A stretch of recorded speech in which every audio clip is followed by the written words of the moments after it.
Seeds of Demise.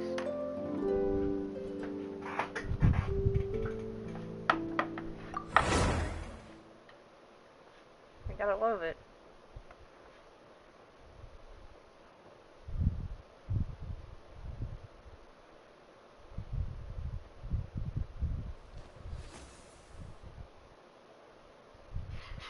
You jump scared me?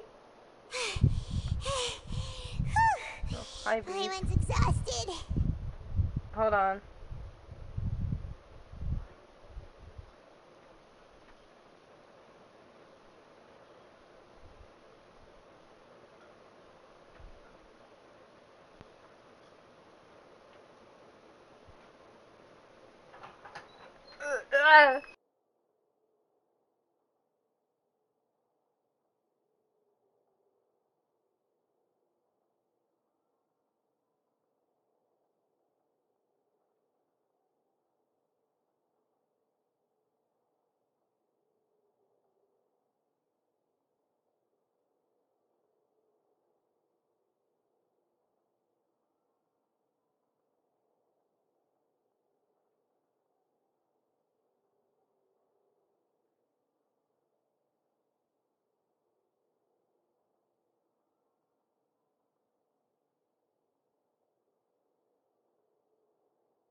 Alright guys, are we ready to continue this quest? I said I would be back. You think I'm gonna go back on my word?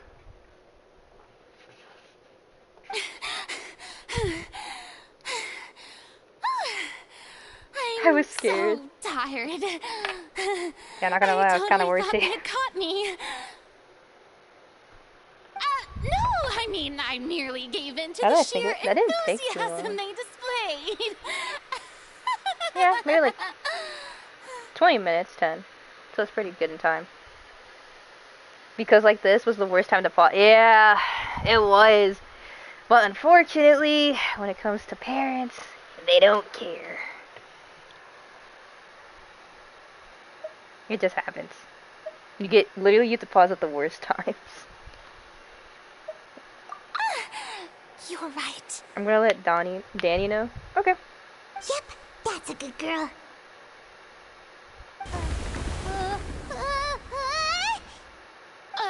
What's happening?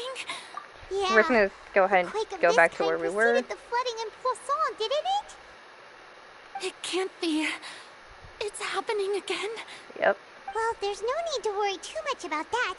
Neverlette's made some emergency plans, so the evacuation should go a lot smoother this time.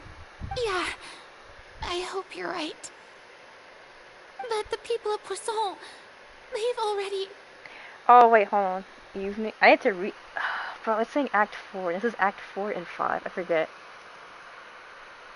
I have to manually change it real quick. There we go. Evening. Hello, Danny. Welcome back. Yeah, it's because, like, on my PlayStation, so whenever I start stream on it, it has different things. Why is my laptop in performance mode? I'm sorry if you guys hear in that high-intensity fan. I've been investigating the prof. I once had informants all over Tevat, feeding information back to me. Fellow PlayStation streamer, I see. Yes, sir. All kinds of ways, too, to hold back the sea. Anything to keep the coastline from advancing. But all my efforts proved to be futile in the end. Really, the truth has been clear to me for a very long time. If I had a PC, I'd probably stream on it too, but even though I have a laptop, a gaming laptop, I'm not gonna do it because there's only so much a laptop can handle compared to a PC. We cannot make an enemy of the divine, no matter what we do. Yeah, you can enjoy without parents. Yes, sir. I do love the sound indeed. Fate is really up just now. It all became clear to me. I still don't have the right to come to terms with fate on behalf of everyone else. As long as the final moment hasn't come, it's still not too late. Don't worry. I will keep hope alive for everyone until the very end. I think we should be like right back to where we stopped. That's enough for now. I got the impulse to play the stricken maiden, but honestly, considering my rank and station, that wasn't a good fit at all. She's bipolar, bro. Don't take any of what I just said seriously. How could I possibly let Fontaine fall to the whims of trivial prophecy? Come on! Paimon could have sworn you were actually being honest just now. We're running out of time. We can't just go back to... Yeah, we're about back where we were. Cher, that's impossible.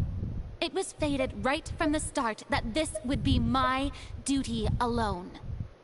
Let me see, make pause. Yeah, we should be right back where we were. Right. But even if your burden doesn't need to be shared, you can still choose to confide in someone. You didn't get to this part. Yeah, that's what I'm saying, like we kinda got somewhat close already.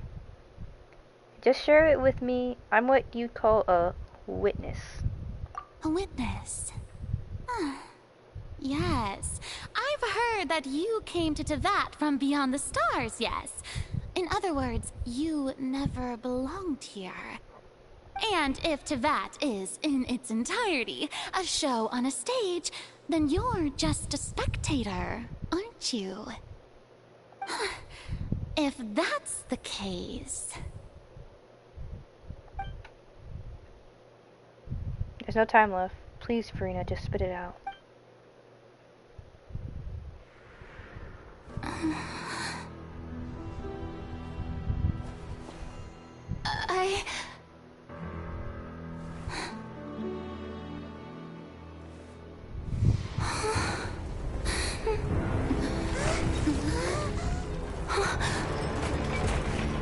The budget increased a little. Oh my god.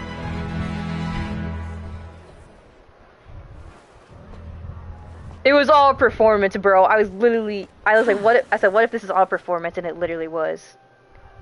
How did they bring her from Poisson to... Ladies and gentlemen, this concludes my opening performance. Interesting. How did they bring her from Poisson to this? Now, without further ado, we may proceed to the trial of our god. Welcome to court! Magic. So this is what it is. Yes, you deserve praise for the effort you took to raise the dramatic stakes. Do not forget, however, that I am Focalor, the god of justice, the embodiment of justice itself. Does it not strike you as even the least bit absurd to bring the very concept of justice to trial? May I interpret these words as your refusal to stand trial? Oh. In that case, you will have the opportunity to defend your honor through a duel. Power washer? Oh. You would draw your blade against a god?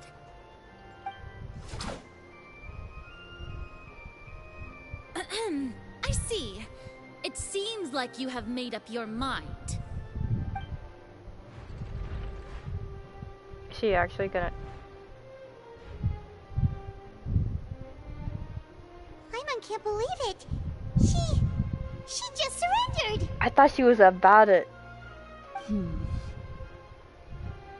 What the heck is going on? Did I just see an Archon surrender to a human? Wow, how utterly humiliating. Lady Farina, what is the meaning of this?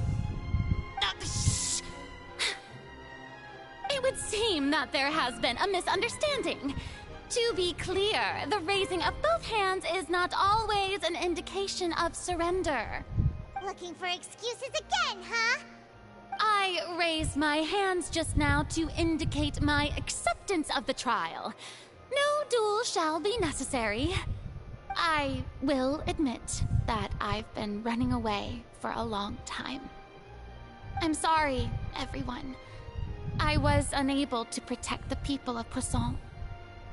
It is my duty to stand trial for my crimes. You are not the only ones to be disappointed in me. I, too, am exceedingly disappointed in myself.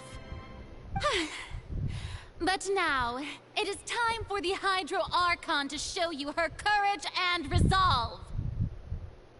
Damn. Is that just me, or is that a flickering viewpoint that I forgot to collect? I, Farina, will use this trial to show the world the true meaning of justice! Yep, that's a viewpoint. I totally forgot about that. This time, I will protect you. Applaud and rejoice. One of the most outrageous and fantastical arcs known to the opera epiclese is now unfolding before your eyes. How is she gonna protect them? Mark my words. This shall be one of the most exhilarating and brilliant shows ever to grace the stage of Fontaine. The trial of the Hydro Archon, Focalor, will now begin! Woohoo! Oh, now we're making history. So what I'm understanding is that Farina tried to save the Poisson people from the flood, but failed. Well, what was it? Yeah. Nuvile confronted her about it, and nah, she didn't do anything. Yeah, she really didn't. She didn't think they would die, though. Like, she didn't think it would come so soon. Then why is she running? Because she's hiding something. And Nuvilet's defeated. Of course she would do something like this. Why does it feel like Farina just took over the whole thing? Like, come on!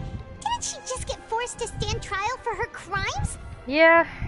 Also, even though she's still acting super dramatic, she is taking this seriously this time, right? I don't know why. I do. Alright then. Who will be my opponent in this trial? Probably Nuvilet. The court asks the prosecutor to please take the stand. Oh, it's us? Thank you, Your Honor. Is that so? Very well. Then please speak, witness of Tivat, my accuser and fated opponent. We were so close to getting her to tell us the truth, and it still turned out like this in the end. Well, to be fair, she was about to, then everything started to fall. It's okay, though. As long as we can defeat Farina in court, we'll still have a chance to figure everything out. Wait, by that you mean the flood killed them all and she just did nothing about it? I'll let Jen answer that. Okay. Well, not all of them were killed. Like, I think most of them. Farina, Also, what the junk? Please allow me to ask, as a final question before the trial begins. Just how much work did you do to force me onto this stage? Well, we did do a lot of prep after the meeting that day. I can go over the tasks assigned to the Spina di Rosula, since they were rather straightforward and easy. Can't say why yet, but it'll make sense. Navia, the president of the Spina di Rosula. Most of the people who participated in the disturbance this morning were my subordinates. They changed into plain clothes and came to the Opera House as regular audience members, waiting for the perfect opportunity to incite insurrection against you. The people's resentment against their Archon has been building as more and more of the prophecy is fulfilled. A spark was all we needed to turn smoldering anger into a flame. Moreover, according to our understanding and analysis of you, when something like that occurred, you would likely flee the scene and head to Poisson by yourself. So, we arranged for a second group to lie in wait there. So, you mean... the ones who scoured the settlement for me were also from the Spina? And their goal was to force you to step into the giant magic box so you may personally participate in the greatest magic performance in all of Fontainian history. Why don't I see more guys with longer hair like that? I like that hairstyle. Genshin.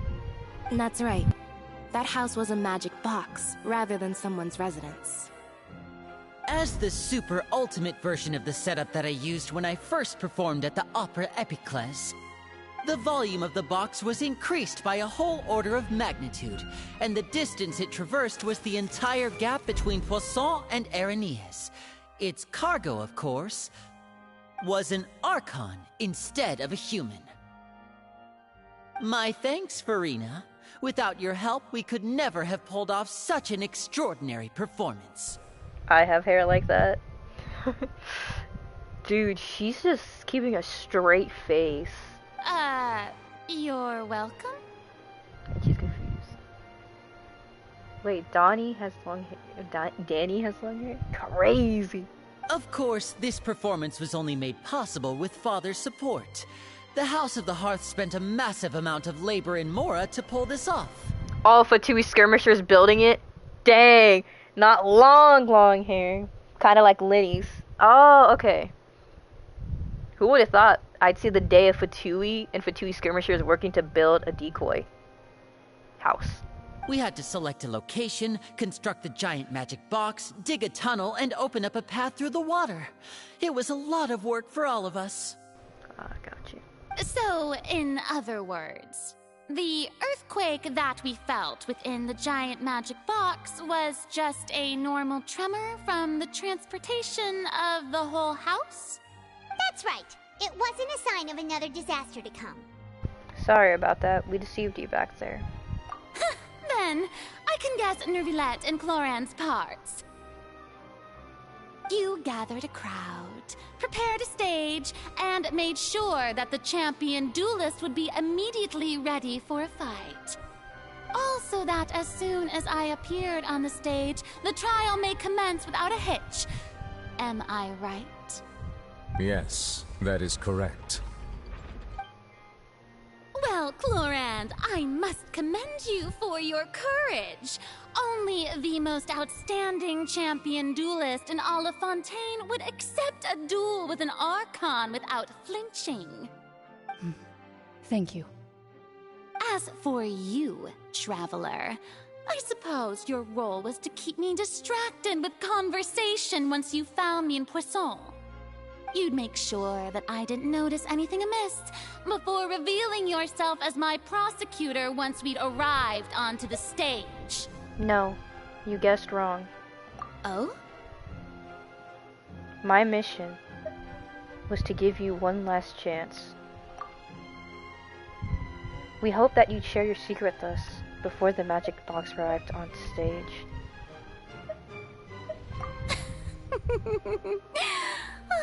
Is that so? Then I suppose I must have missed my final chance. It's fine. It matters not. What's done is done. The stage is already set, so there's no reason to disappoint the audience. Let's see this trial through to the very end. Yeah, the only thing we can do now is to judge the Hydra Archon. Still, I can't help but be a little bothered by that conversation earlier. What did Farina want to say to me right before we arrived on the stage? Madam Prosecutor, please allow me to pass this along. This is a document that Miss Charlotte applied for and received permission to share with you during the trial. According to her, it should speed up the proceedings. Huh? Charlotte wanted to give us something? Oh, so she's here too! Hey, Charlotte! Oh, Lev Hymansi! Isn't this the exclusive interview that she did with us before? So she's already finished it, huh? Wait, then that means this document is a perfect timeline of everything that's happened ever since we stepped foot in Fontaine! So in other words, we can refer to this anthology of evidence every time we want to use something from our journey as evidence for an argument! It's a super practical gift. I never would have thought of using it this way. Let's quickly confirm the information in it. Just think of it as a refresher, alright? You defeated the Hydro Archon in the very first duel you took part in at the Opera House. That's one for the history books, all right. I didn't think that you'd wind up getting to the bottom of the case I'd been following all this time. I guess you could also see this as a happy coincidence. This is the first time Monsieur Nervilette had a difference of opinion with the oratories. Even the Hydro Archon can't figure it out. Yo, it's the ginger who got arrested. A Fatui Harbinger. She's an extraordinary person. Her instinct must mean something. Arlecchino? The fortress of Meripede was almost destroyed in a single day. That I didn't witness that scene personally will always be a source of professional regret, I think. According to Monsieur Nervilette, Both Child and that whale should have been in the primordial sea at that time. I nearly lost my awesome friend Navia. To be honest, that still gives me shivers. The words of someone as extraordinary as a witch can probably only be truly understood when something surreal happens to you. Because it's like a timeline of our events, so we can refer to this if we want to point out stuff. Like if we wanted, like, she's like, oh, well, when did this happen? We could use this.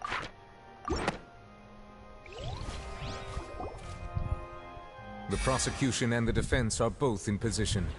The trial shall now begin. Oh, come on, Nervy lads. There's no need to repeat all the unimportant legalese. Just fast forward to the part where the prosecution lays out my offenses. As the defendant and the lead actress of this performance, I still haven't even been informed of my supposed guilt in all of this. Of course, it is only natural for humans to struggle to understand the actions of a god. However, you will need more than that to convict me of a crime. That's true, but my charge here is unrelated to your conduct as an Archon. We're speaking. Instead, I would like to charge you as a fraud who's never been the Archon in the first place. Wait, what was that? Lady Farina's a fraud? What are we doing? Wait, hold on, Farina being a fraud? Hey, I came here thinking that we were going to try the Hydro Archon for forsaking her duty, but did I hear that right? She's not our Archon at all? Charge accepted. Oh, and he agreed to the charge. Lady Farina, do you plead guilty to the charge? Lady Farina. I plead not guilty. How can I be guilty?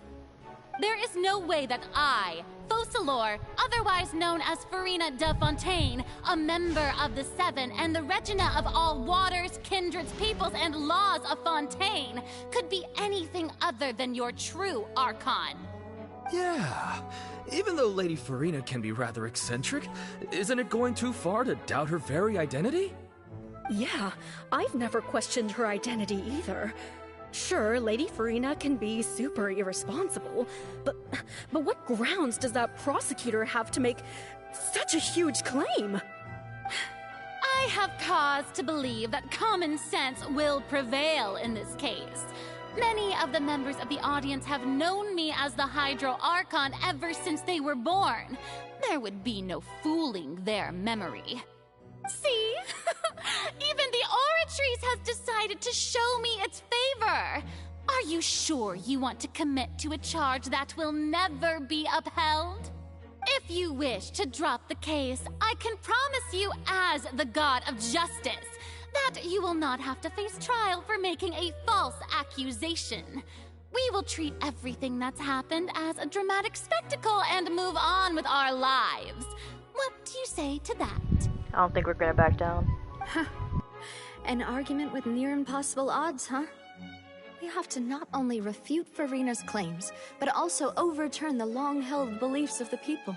The people only see you as their Archon? Because that's their long-held belief. Well, I tried to give you the chance to surrender. If you must persist, then let me ask. If you believe I'm not the Archon, then what manner of being do you think I am? And if I was not the Archon, then how did I manage to live for over 500 years? I've got to think carefully. What do we know to be special about Farina exactly? Irrelevant.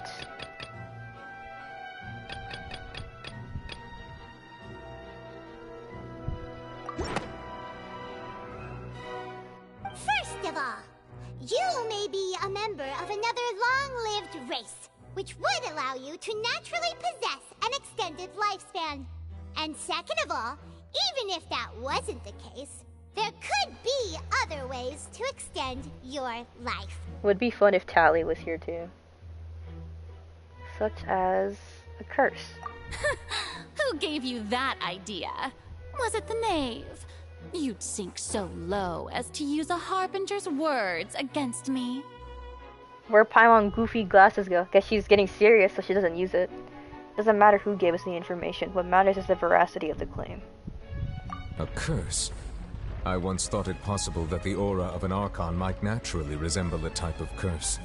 But in light of this claim, perhaps what I sensed was not your divinity, but a curse after all. Neville had sensed it too, huh? So Farina, instead of an Archon, could you just be a cursed human? Lady Farina is actually a human? Well, it is true that it's extremely difficult to tell humans and gods apart just by looking at them. It's not impossible. Oh. Well, don't start celebrating too early now. Even if I have been carrying a curse like you said, how does that prove that I am merely a human being? Cherry, do you know Tally or not? Not really. I do know Tally is one of Beast and Jen's friends. And Beast or Jen has raided them before, so I think Tally, I believe, has a VTuber model that kind of resembles, like, kind of like I would say like a type of orca. But I don't fully know Tally that well. Besides, everyone knows that the main difference between a human and a god is the possession of authority. Gods can do what humans cannot. That's why they're worshipped as gods. Orca, yes, yeah, basically, yep. VTuber and he's half orca. He's my boyfriend. Hey, yo! Maniacal laughter from Danny. For centuries, manifestations of my authority have served the nation of Fontaine. Well, that explains MS. I don't know what MSN means, unfortunately, but I try not to say his name around people who don't know him. Ah, okay. One need only to turn their eyes towards the Oratrice Mécanique d'Analyse Cardinal in this very opera house, or consider the endemnitium that is used in every aspect of life. Wait, that one trial proved the opposite. Farina actually had no control over the Oratrice at all.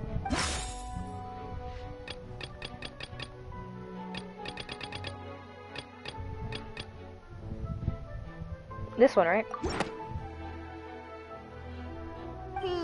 That doesn't... Okay, it's not that one. What is relevant? Oh, child! You tried to reference the Oratrice, but weren't you as confused as all the rest of us when the Oratrice declared child to be guilty without any proof? Otherwise, you should have come up with a good explanation for that by now.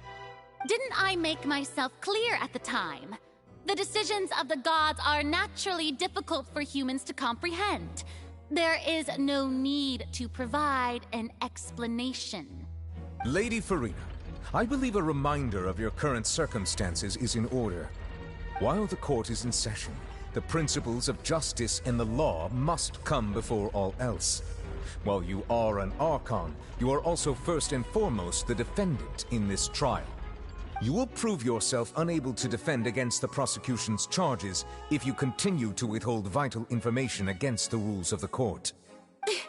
I never thought you'd use that kind of rhetoric against me. Well, people's lives are on the line, Farina. That was no trick of rhetoric, Lady Farina. I've merely reiterated the rules of the court. Rules that all should respect and follow. So, you neither knew why Child was declared guilty, nor did you understand the structure and operations of the Oratrice. Instead of having been created by you, the manifestations of authority you mentioned have been made by the real Hydro Archon, haven't they? The real Hydro Archon? Well, now you're really losing me. Paimon, shut up. It is true that I did not know why the Oratrice gave out a guilty verdict that day. But the Oratrice handed out that verdict unilaterally, and it has been operating independently ever since it was first created. You can't argue that just because a divine creation is flawed, that the god behind it must also be no god at all. She's still throwing out all kinds of excuses. Seems like she's confident that we won't be able to produce proof that she has no power over the Oratrice. Sure, we can put the Oratrice aside for now, but then, Miss Farina, can you give us a brief demonstration of your power as an Archon? My power as an Archon? There are many ordinary citizens in the audience. How can I just carelessly demonstrate the formidable power of an Archon?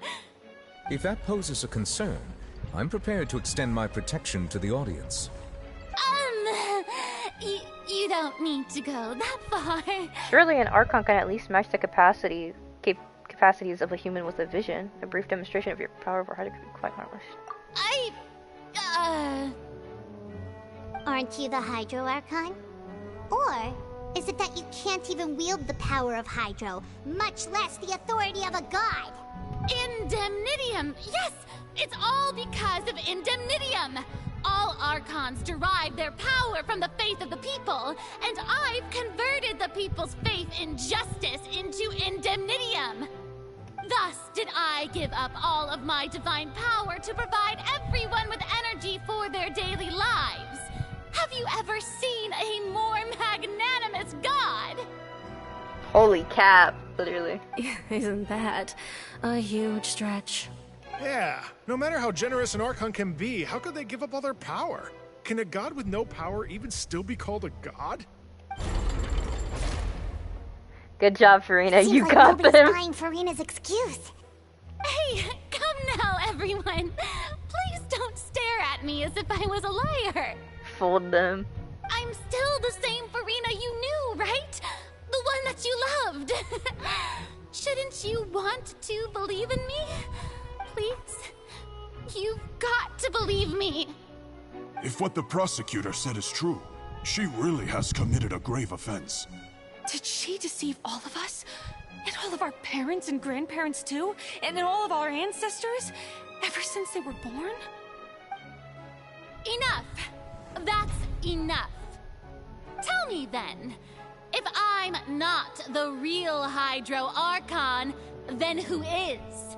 If you have no evidence of another Hydro Archon's existence, nor can you find anyone who can back up their claim to be such, then what grounds have you to say that I'm not actually the real deal?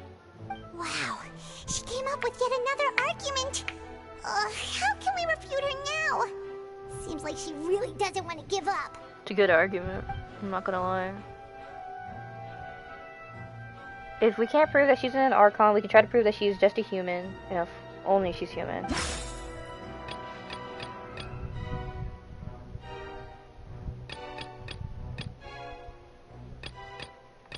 So all we have is this one, and Navia.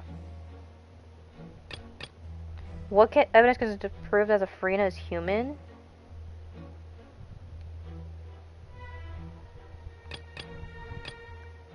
Turns out the Fontaine can be dissolved from water per water. Over the years, Bashir has been capped and solved by many young girls who experiment to try and find a way to prevent life resolve. When exploring the ruin near Poisson, it became a class not referred to water, only protecting the dead members of the community were losing. I don't think that would have any. So the Fortress of Meripede, or this one?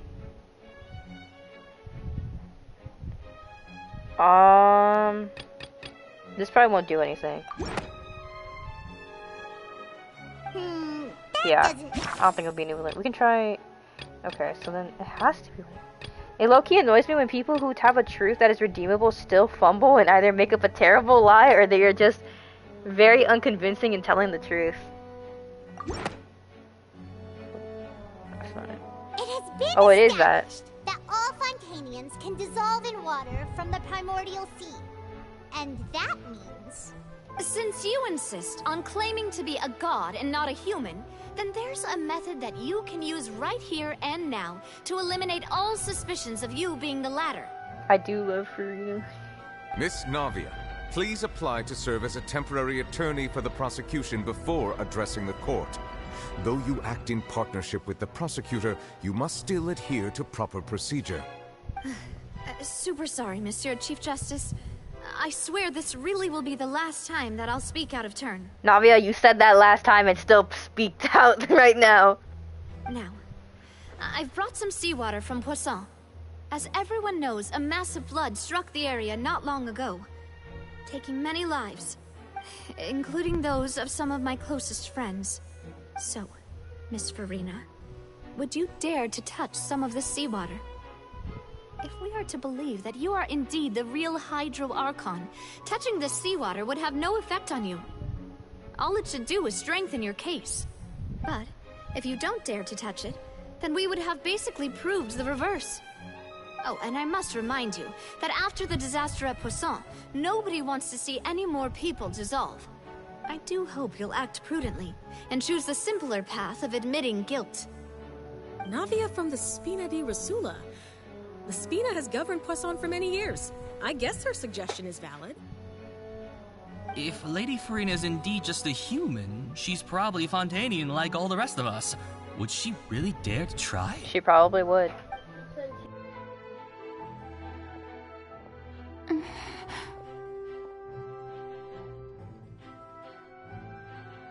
Lady Farina, this Farina? test has been unilaterally proposed by the prosecution. As it falls outside the realm of standard court proceedings, you possess the right to decline participation. Sorry. Well, of course he had to tell her that. But refusing to participate is basically the same as a confession of And yes, guilt. I used to hate her. She's just staring at the water without saying a single word. It really does seem like she's quite terrified of it. That could only mean... Touch it. Touch it. What's going on? Is she really planning to... that's not what we thought she would... Ayo. Due to the inherent risk of the test, Lady Farina, you may... Not like that. She touched it. What? Hey! She actually...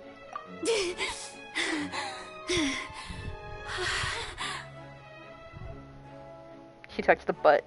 Okay. I'm fine! Look at me, everyone! My hand is still here! I haven't been dissolved! Will you believe me now? I really am your Archon! I'm nothing like a normal human who would fall apart as soon as they touch this water! Really? Was this not the most obvious thing in the world? Miss Siegewien? If you're present, Miss Siegewien, please come forward and attend to the defendant. Hi and good night. Okay, Mori. You really gonna do a drop by?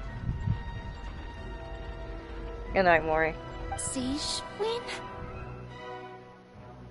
Don't be nervous. It'll just take a few seconds. Let me see. Evening, Mori. Evening. Hi, Mori. That should be enough. Please announce the results of your evaluation to the court, Miss Siegewien.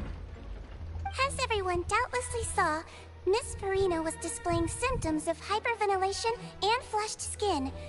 These indicate that she was experiencing the adverse effects of exposure to primordial seawater. The extent to which she was affected is the same as other humans when exposed to primordial seawater of a similar concentration. Thank you, Miss Siegewien. Lady Farina, you may return to the defendant's stand. Oh wait, what did she just say? I didn't get dissolved! Shouldn't that be enough to prove my innocence? Well, considering your tendency to run from your problems, we did originally prepare a direct sample of the seawater around Poisson. However, after extensive discussion, we exchanged it for a sample that is not concentrated enough to dissolve an actual human. After all, on the off chance that something entirely unexpected might occur, we don't want anyone else to lose their life to the sea. Yeah, so out of regard for Farina's life, you secured a low-concentration sample and asked the head nurse to serve as an expert witness. Dang, I'm tired as fuck. So good night.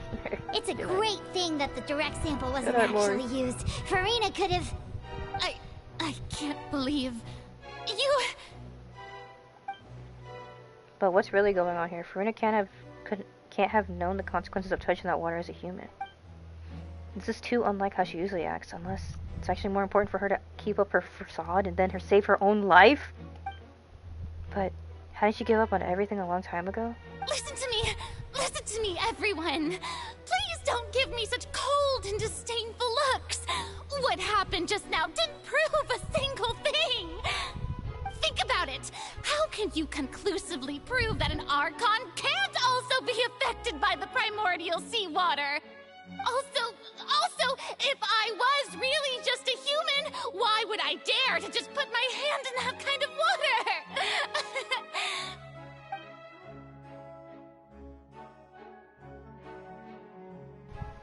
Please, anyone, just listen to me. I swear, I really am your Archon.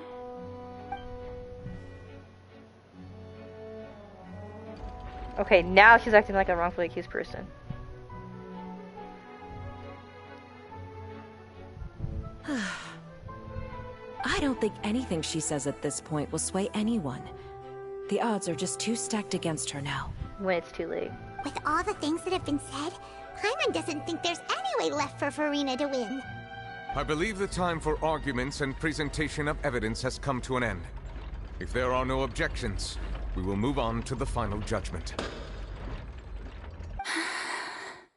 Poor Furina. I don't think anything she says at this point will sway anyone. She's too stacked against her now. Something's about to happen, isn't there?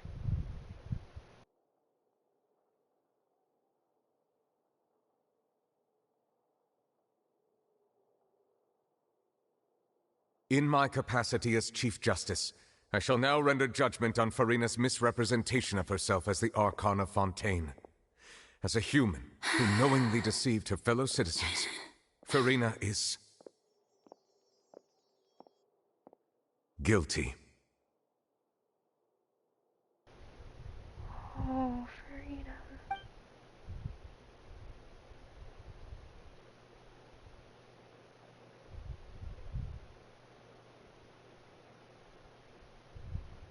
We shall now turn to the Oratrice Mécanique d'Analyse Cardinale to render the final verdict on the charges.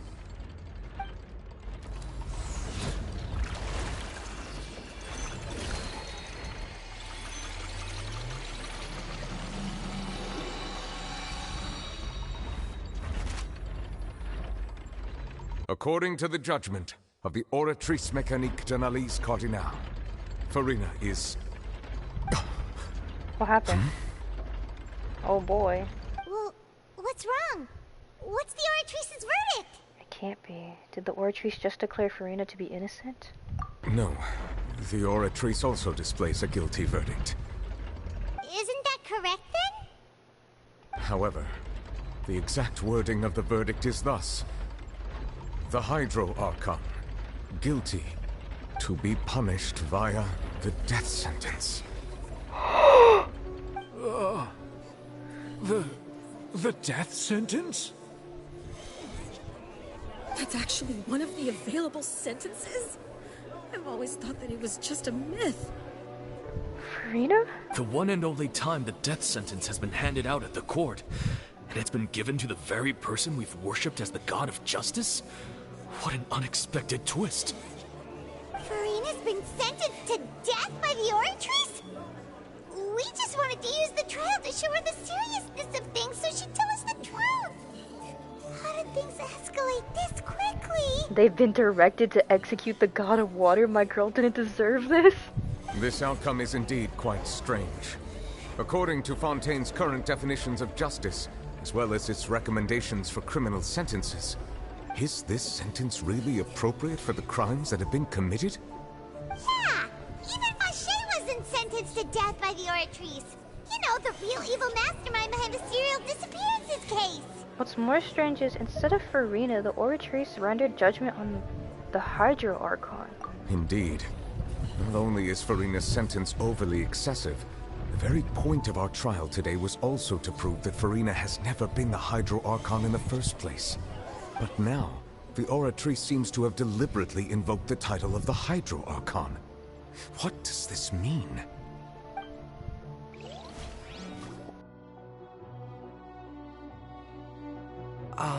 Excuse me, if I may interrupt. Fremine? Is the trial still going? Fremine! Huh, you finally made it. I assume this means you've completed your mission? Mm-hmm. Any mission Father assigns to me will always be top priority. With some help from the Fatui, Fremine brings a stone slate onto the stage. Is that the first prophecy slate? Huh. So the knave privately arranged for Fremine to try and find the missing slate. I looked everywhere and finally found it at the bottom of the sea. It took me a long time to get around some dangerous stretches of water. But has the trial already concluded? Then doesn't that mean I've come too late? Oh no. Father will be disappointed in me. Don't worry, the mystery hasn't been solved yet. It's still not too late for you to shine. Thank you for your hard work, Mr. Fremine. Please allow me to review the record left on the slate. What are we about to see? Traveler, I believe that you have already seen the other existing slates. We'd like you to come here and confirm their contents.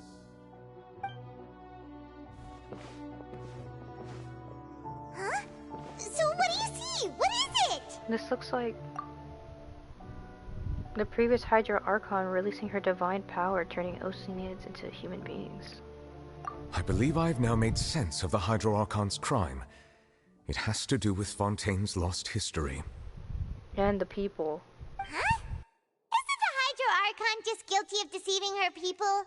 Oh, wait, no, that's Farina, and we've already proven that she's not the Hydra Archon.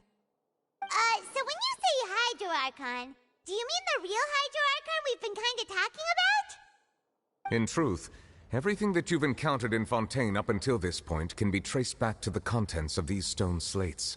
Paimon might actually be the worst character. However, I'm uncertain as to how much sense they currently make to you.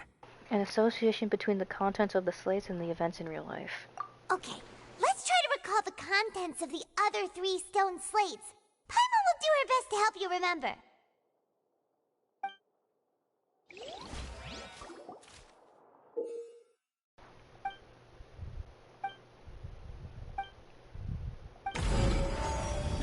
The real events related to the prophecies on the prophecy slates. The first stone slate describes what you just... Does that mean that Fontainians are transformed Oceanids?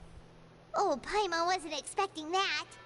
But if Oceanids can turn into humans, then perhaps this process can be reversed as well.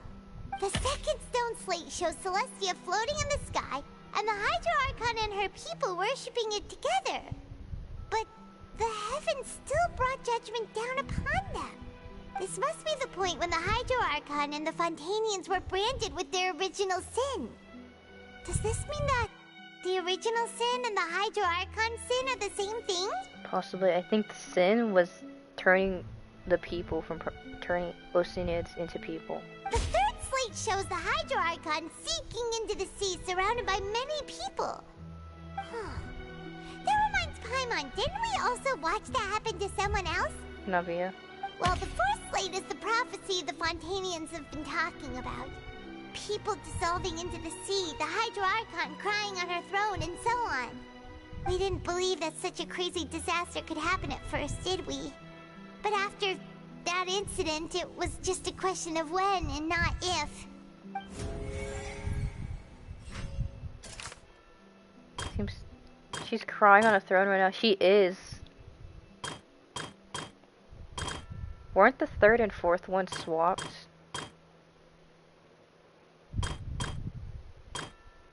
Yep, she is GG's.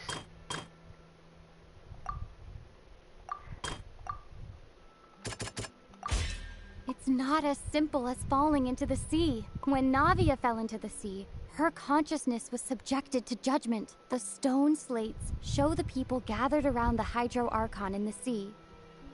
Could that be alluding to the same thing?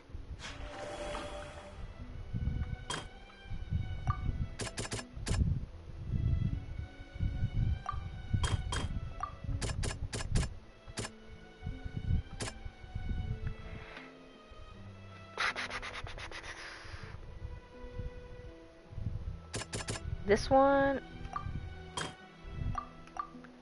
seen the basically identical to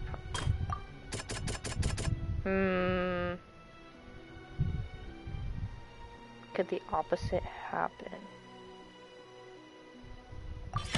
We know from the case of the serial disappearances of young women thought Fontainians can be dissolved in primordial seawater. And the first stone slate tells us that long ago, the Hydro Archon used her power to turn Oceanids into humans. This might be the reason that Fontainians can dissolve. Tablet 4 has gotta be the death sentence.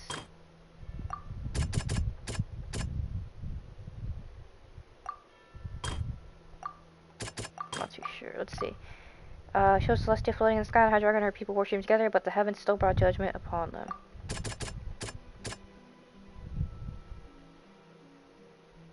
What if this is it? We're gonna have to do a guess. Perhaps what is about to take place has all happened before. The true sin of the Hydro Archon that Nervilette mentioned, and the original sin cast down on the people of Fontaine by Celestia, as recorded on the stone slates. Okay. We got this one. Shows a scene that's basically identical to that script. Prophecy circulating throughout. Fontaines will eventually be dissolved in the sea, and the Hydro Archon will sit alone on her throne and weep. Oh, never mind. I was wrong. We got 3. I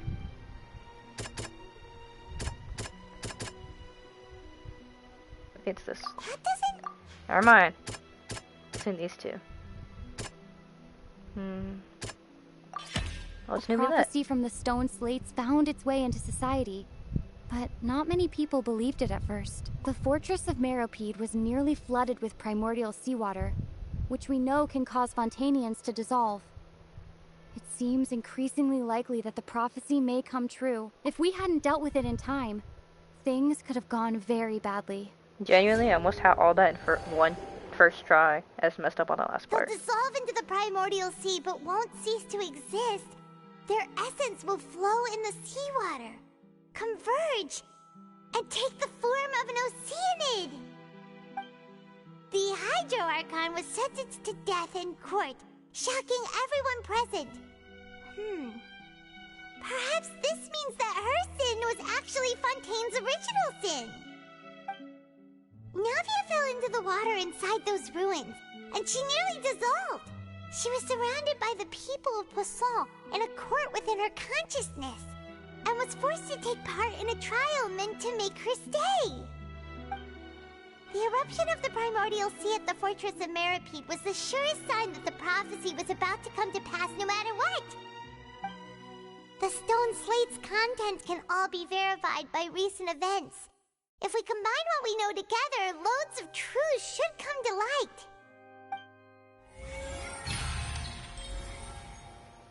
Alright.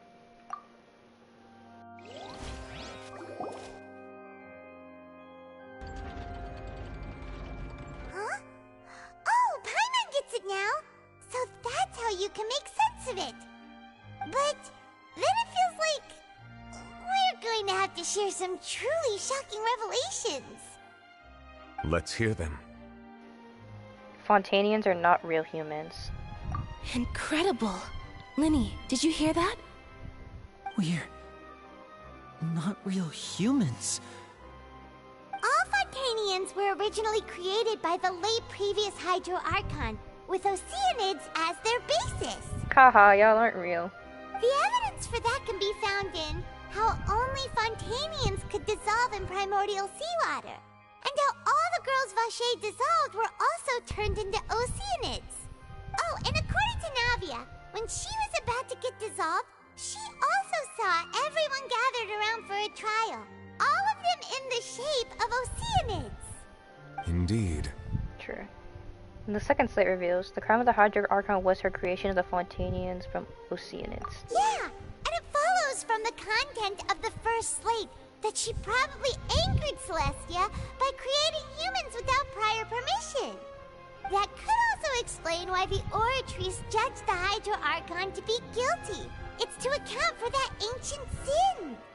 The Hydro Archon's true sin was creating us? And yet, after many hundreds of years, the Hydro Archon's creations have turned around to try to judge the Archon within the Opera Epiclese.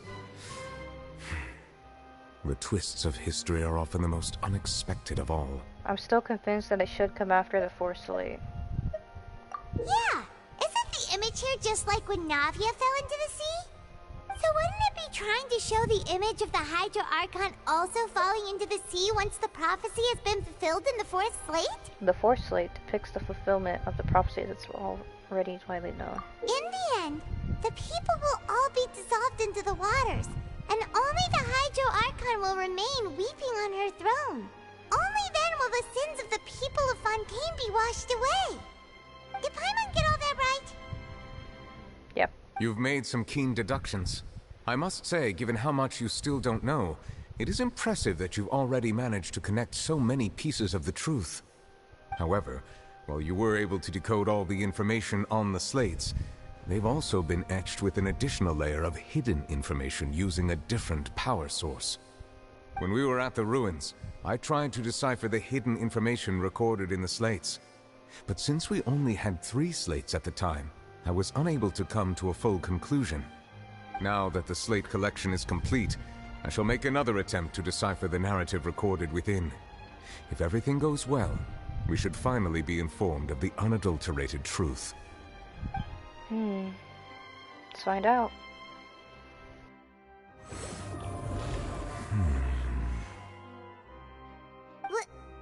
Well? Did you get it? I believe I should share this truth not only with you, but with all the people of Fontaine as well. I will try to briefly summarize it for you. Your hypotheses regarding the origin of Fontainians and the sin of the Hydro Archon were both correct.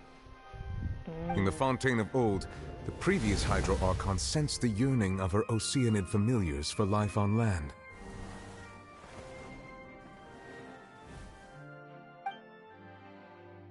The Oceanids were enamored with the beauty and romanticism of human beings, and wishing to have those experiences for themselves, expressed to the Hydro Archon their desire to become of a similar kind. However, even though water as an element is intricately linked with the power of life, the Hydro Archon, as one of the 7, did not possess the authority to create a new form of human life. So she did it behind their back. Not one to give in, she eventually found a way to create permanent humanoid bodies for her familiars by appropriating the power of this planet's primordial sea. She poured primordial seawater into the Oceanids' blood vessels, creating humanoid mimics in the process. But if Fontainians were to ever come into direct contact with water from the primordial sea, the power within their bodies would escape these artificial restraints and return to the sea. As a result, their forms would collapse, and they would be reverted to their original forms as Oceanids. I see. Of course, the Hydro Archon never received permission from the heavenly principles to create a new human race. Yo, that was cool. It wasn't even part of a cutscene fully. It was like a partial cutscene. And thus, the Hydro Archon and all of her creations came to shoulder the original sin of appropriating the power of the primordial sea. That is the true history of how the people of Fontaine first came into being. That's his idol? Oh.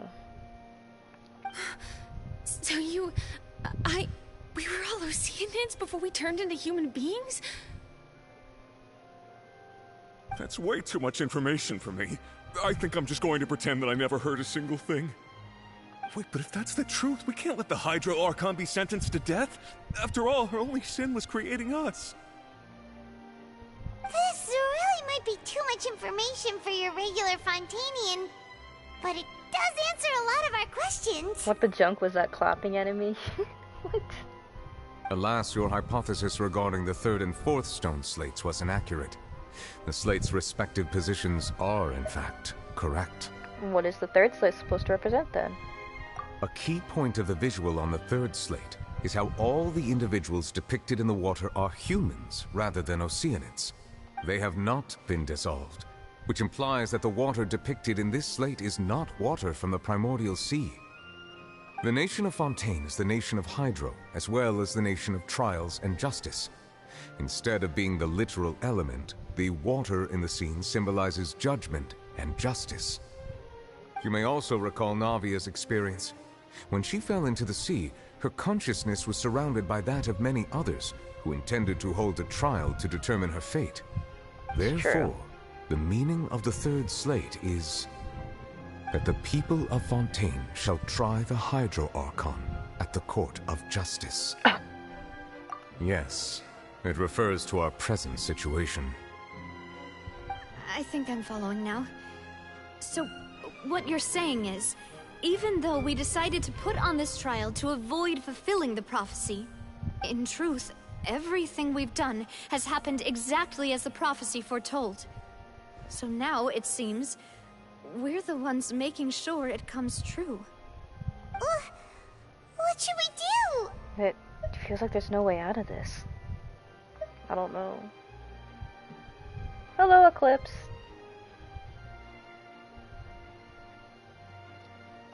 Huh. No matter what, the prophecy will be fulfilled.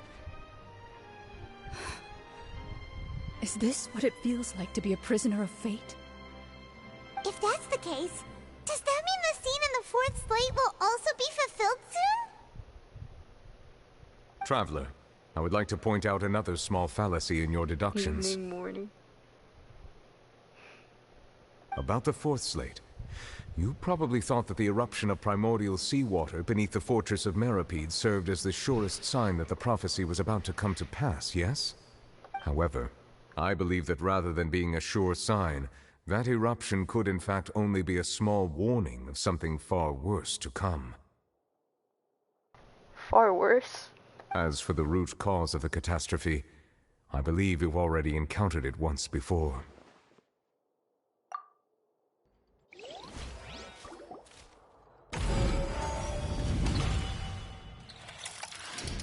This eruption was just a small warning of the things to come. We must find the root cause of the disaster. Just what is the true source of the catastrophe?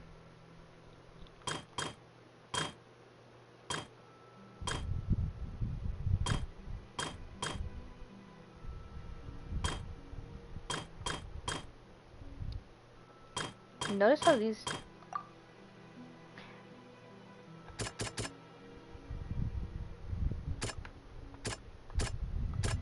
The whale? It was both dream and reality. The whale! The whale!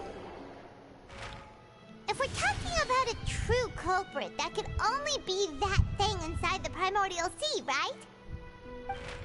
The truth, the original sin, the trial, and the root cause of the disaster. That thing looks terrifying. Whoa.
That was way too close! How did that thing just burst into the opera house? Wait, was that the huge whale you saw in your dream? God damn it, child! You just gotta fall back into the abyss, why don't you? Alright, So, the weirdo, that is known as Child, or Tartaglia, number 11 of the Fatui Harbingers. He was using his, I think his, like, third phase, or second, I think we consider third, Foul Legacy, which is the mix of Abyss power that he's able to harness, and that being that. And so, I guess he was with the whale, so when the whale came out, he was able to escape temporarily and be able to protect everyone. Just a low-ranking Harbinger? Yeah. I'd wager that it's also the one that Chad saw when he was young. So we've met it at last. I understand very well why it has chosen to make an appearance here. I don't. That whale does not belong to Tevat. It is a monster that has traversed the stars, weeping all the while. Ah, yes, I very much understand. Dude, I genuinely need to use the restroom. I'll be right back. Like, I genuinely have to go. Give me a sec. This is a silly guy who's even wants someone wants friends with us.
Low-key, genuinely need to... Whoa! Did you guys tell me to hold it in, bro? That's crazy. Me having to use the restroom. Bro, that's crazy.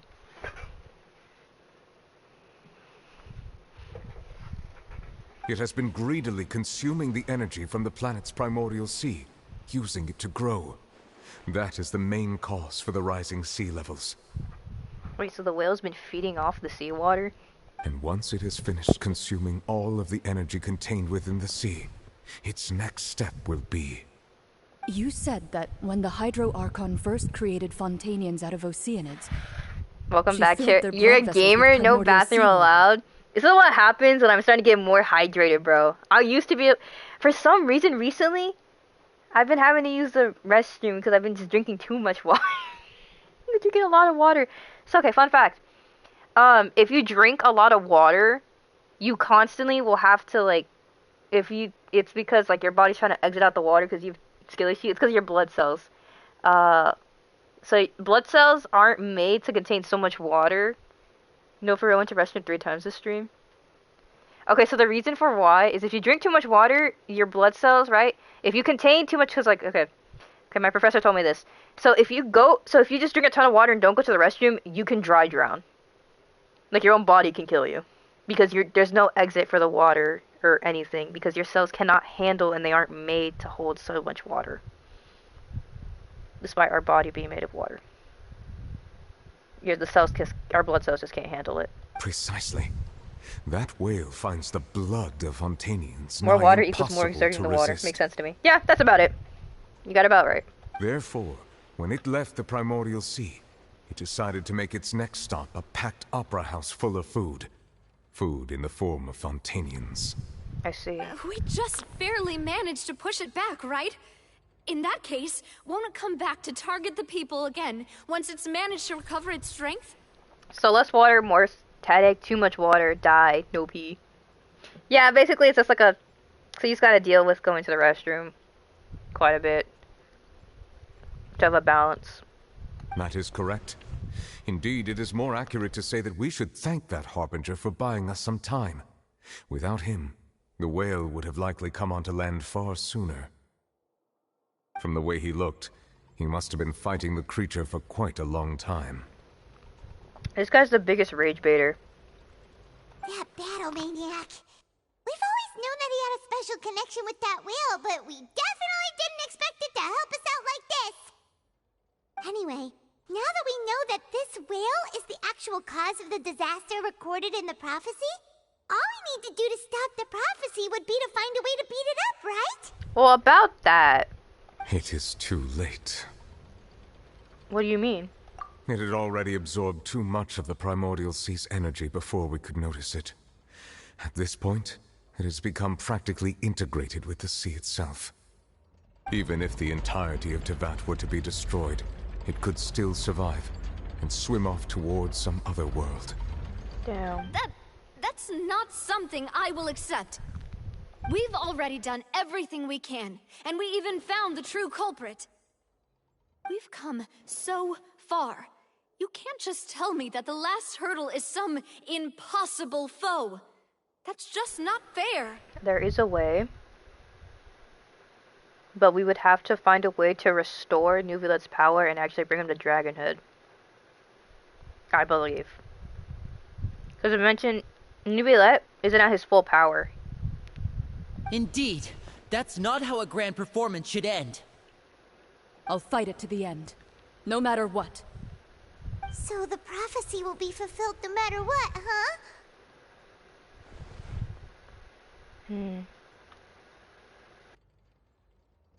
The prophecy.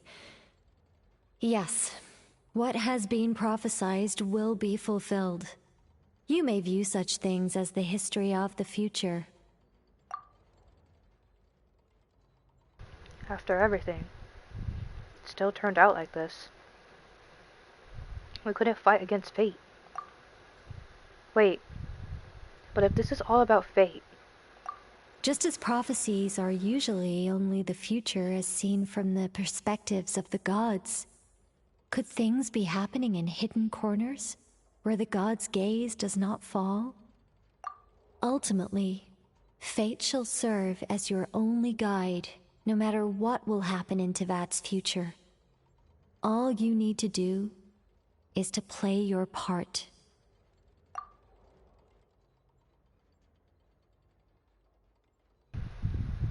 Could it be that even if the prophecy will be fulfilled, there will still be a way to save everyone?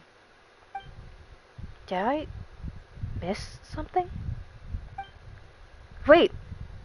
I forgot about Farina! What was it that she was trying to say to me at the last moment in the giant magic box? What is her real secret?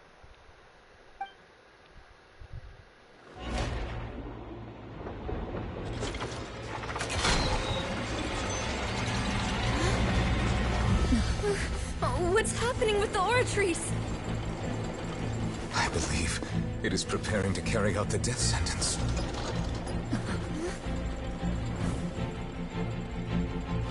Farina!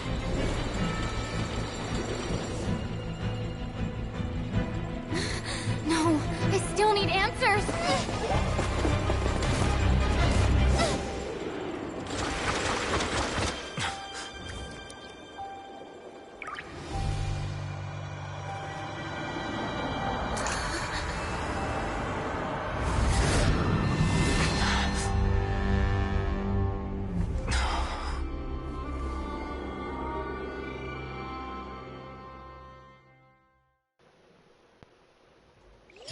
So that's the true Hydro Archon.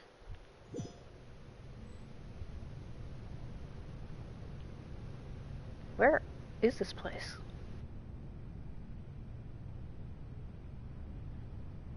Sword. You.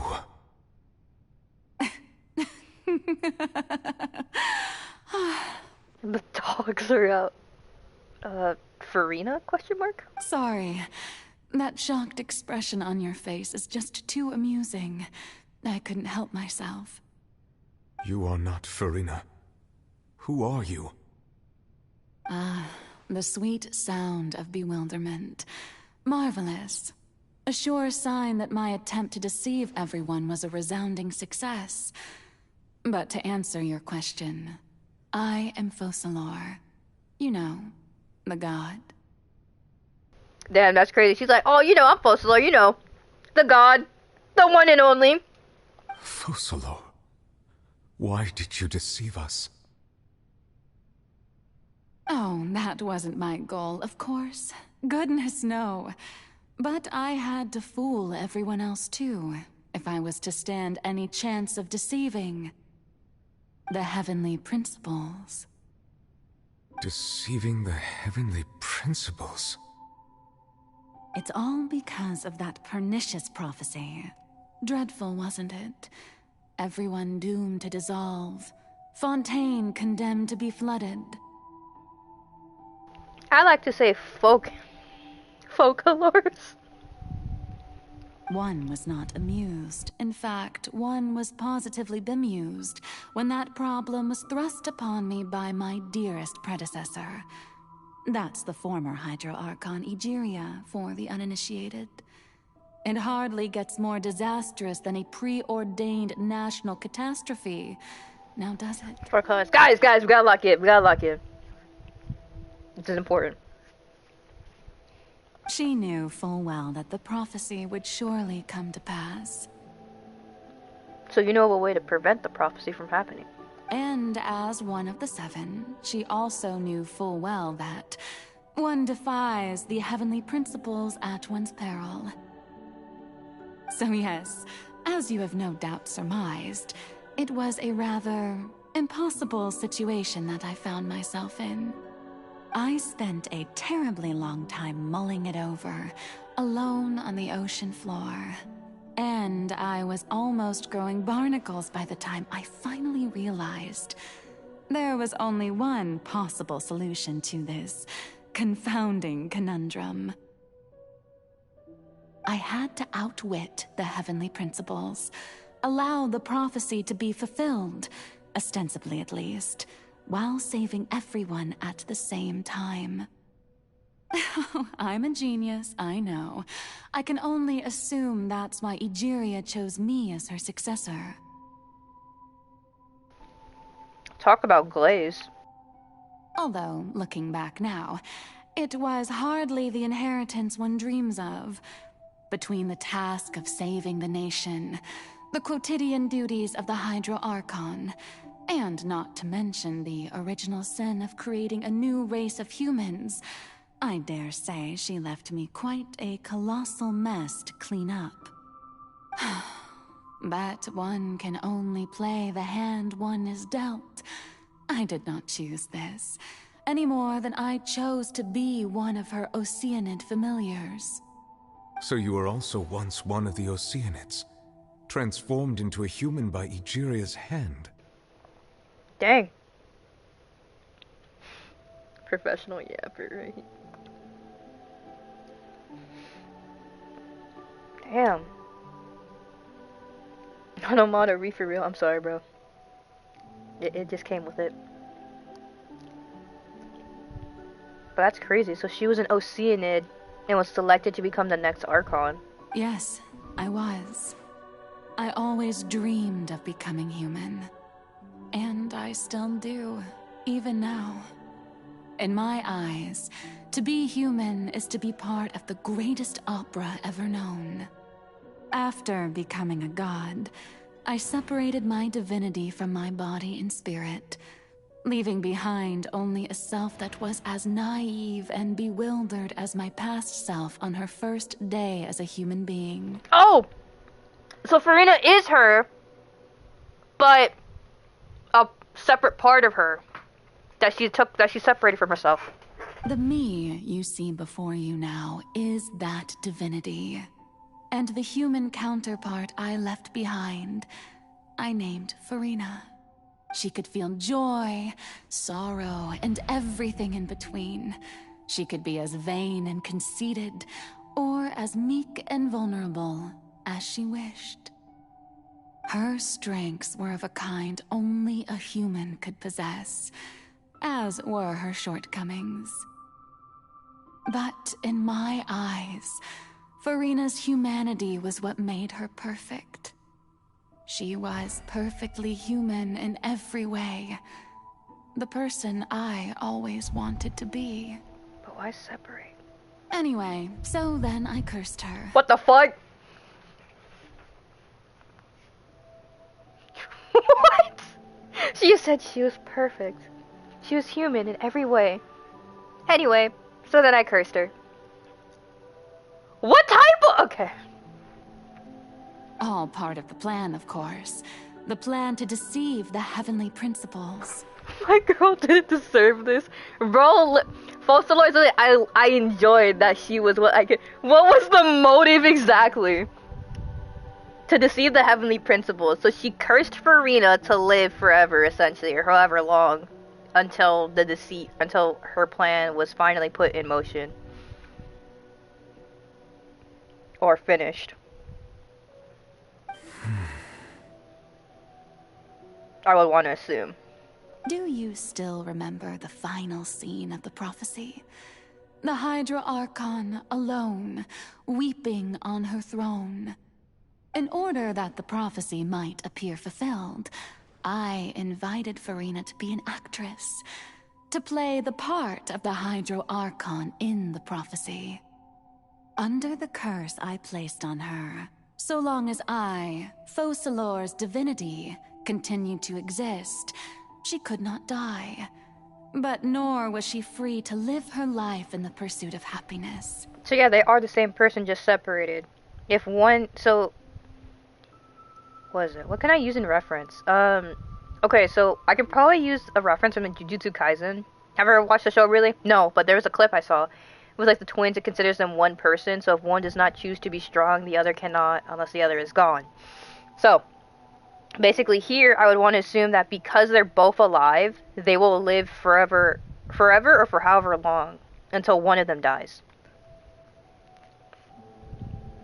And considering that Focalor, the Hydro Archon, is sentenced to death, Focalor is going to die, and Farina will actually be a complete human. Instead, she was forced to take the stage in the opera house, to embrace the role of leading lady, to forever play the part of the god from the prophecy, all to create a deceitful appearance of that prophecy coming to pass. I suppose now you probably understand why your court is called the Opera Epiclese. But Farina is only human, isn't she? Even though she has had a long life, her mind is no stronger than that of any other ordinary human being. I cannot begin to fathom what she has had to endure. It must have been torture for her. It has indeed. And although she is, in a sense, me in human form, I most definitely owe her an apology for it. Yeah, you definitely do. It's been 500 years. And all along, she's been playing her part in the most unimaginably long, unbearably lonely, and agonizingly painful opera of all time. Why'd it get darker? There's a cutscene, isn't there? Never mind. I came into contact with Farina's tears. If I remember correctly, tears often contain the being's strongest emotions. With sufficiency strong hydrosensitivity, I can form an emotional connection just like I did with that Oceania at the Fountain of Lucine. Wait, could this be Furina's inner world? Furina? What is she doing on stage? Wait a moment, that probably isn't Furina. That's likely a reflection of her inner self. If I can directly speak to that self, I might be able to easily get what I wanted to know. Came here for answers. Either way, this opportunity is not to be missed. Let me try talking to her.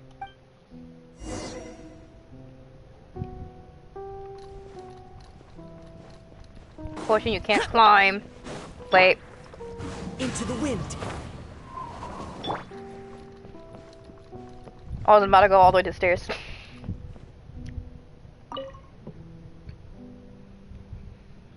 Oh? Who permitted you to come onto the stage? Now, I understand your admiration for my august self, but I must ask you to keep to the rules. And this is why Kazuha is awesome. Furina? Come on, it's me. All right. It is not my intent to reprimand you. Don't look at me. There is Don't no look need at to me. state your name. Just be off with you. Do not distract me from my performance. I don't see an audience here. Oh, Just do let not stage lights jest. go off, Can you please, not if only feel for it? 1 second.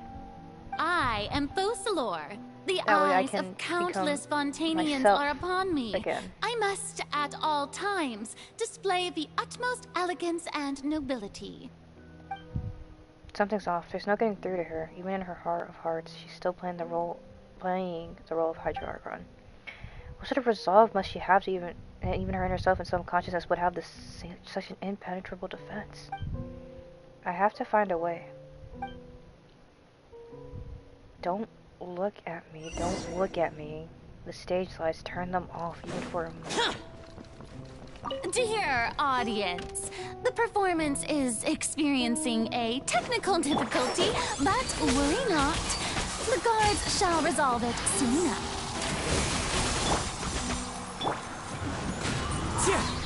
Clouds high. The bird. Evil conquering! Here! Worthless! Here! Worthless! Here! Worthless! Here! Hey, what gives? The audience is still watching me, you know. Guards? Wait, where are the guards? Guards!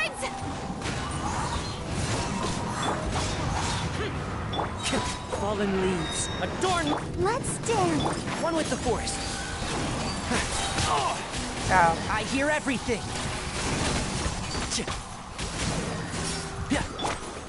The wind knows me. Boring. Can't see.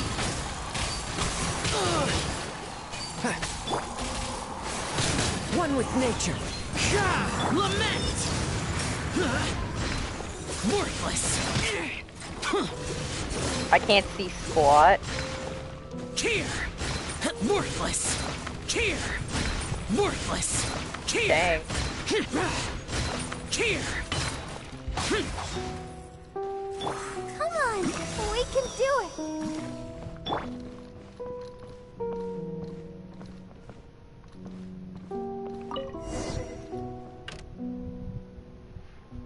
Until the spotlight's turned off. In Furina's heart, they must symbolize the eyes of the people on her. Speaking of which, I think I just received some sort of signal. Was that her true voice? A ticket. When did that appear?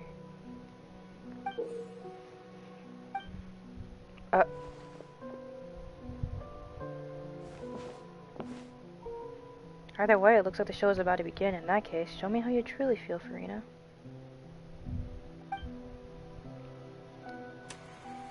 Scene 1, before a mirror, Furina.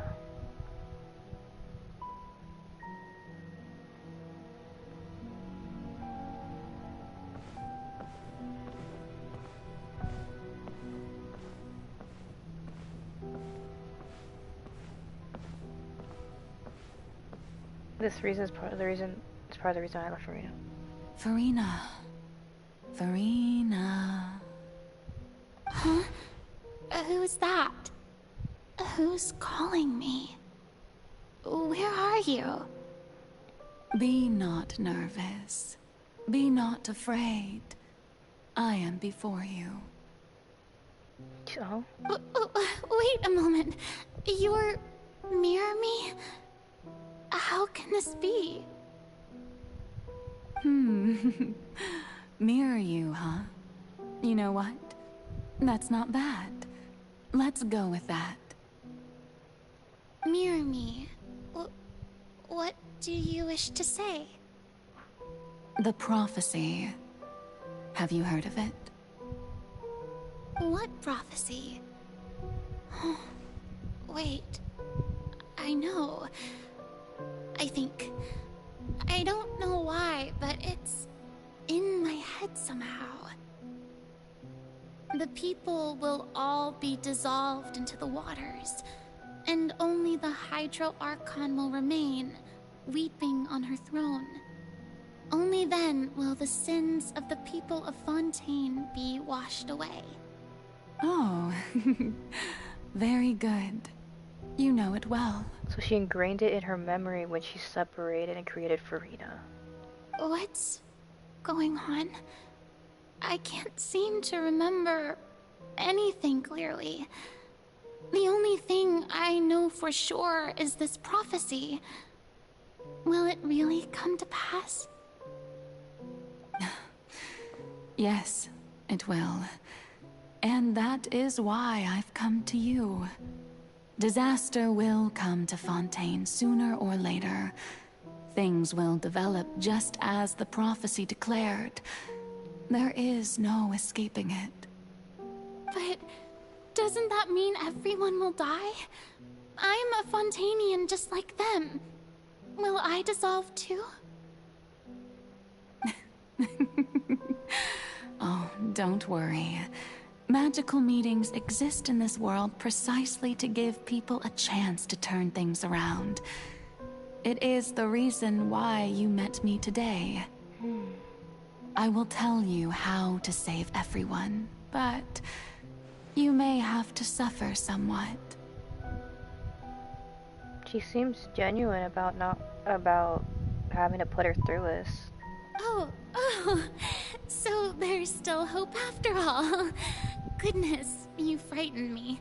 You spoke so much and with so much certainty. As for the suffering, well, I will admit that the first thing that came to mind was, why do I have to be the one to suffer? Evil people love sounding genuine to deceive people. Yeah. But if the prophecy will come true, I'll also die anyway, right?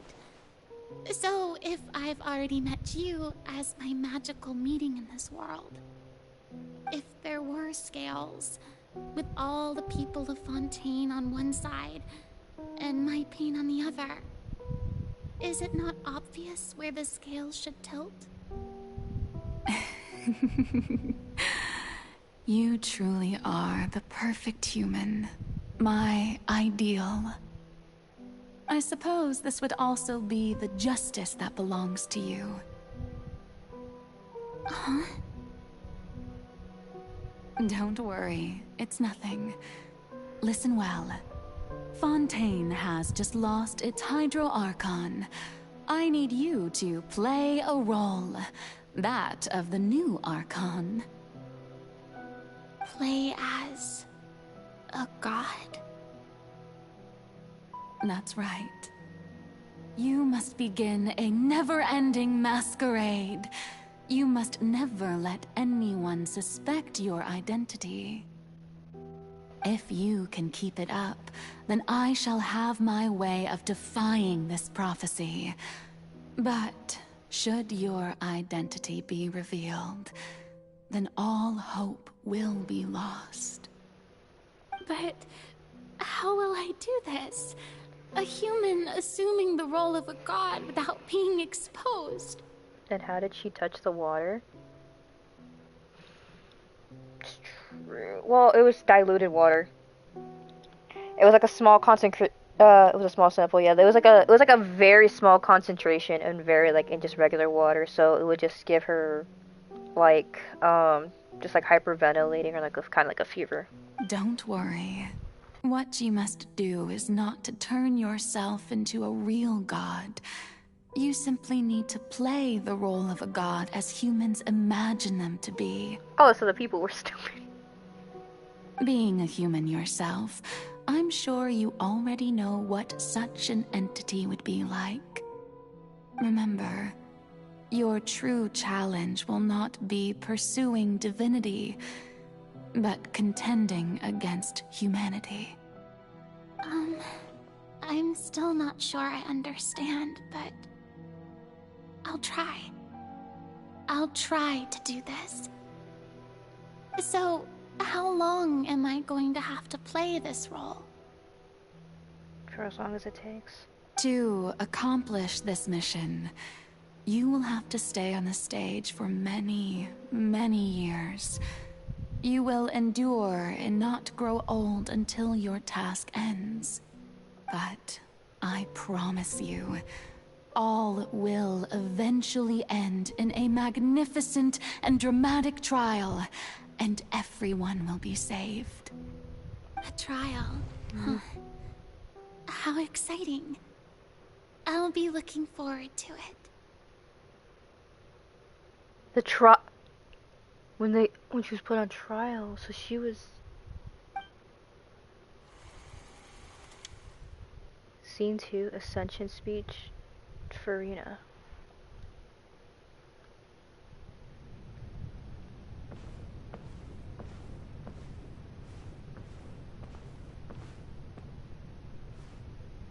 So I was right, all we can't, even though it's starting to slow walk, all you can do is just slowly walk.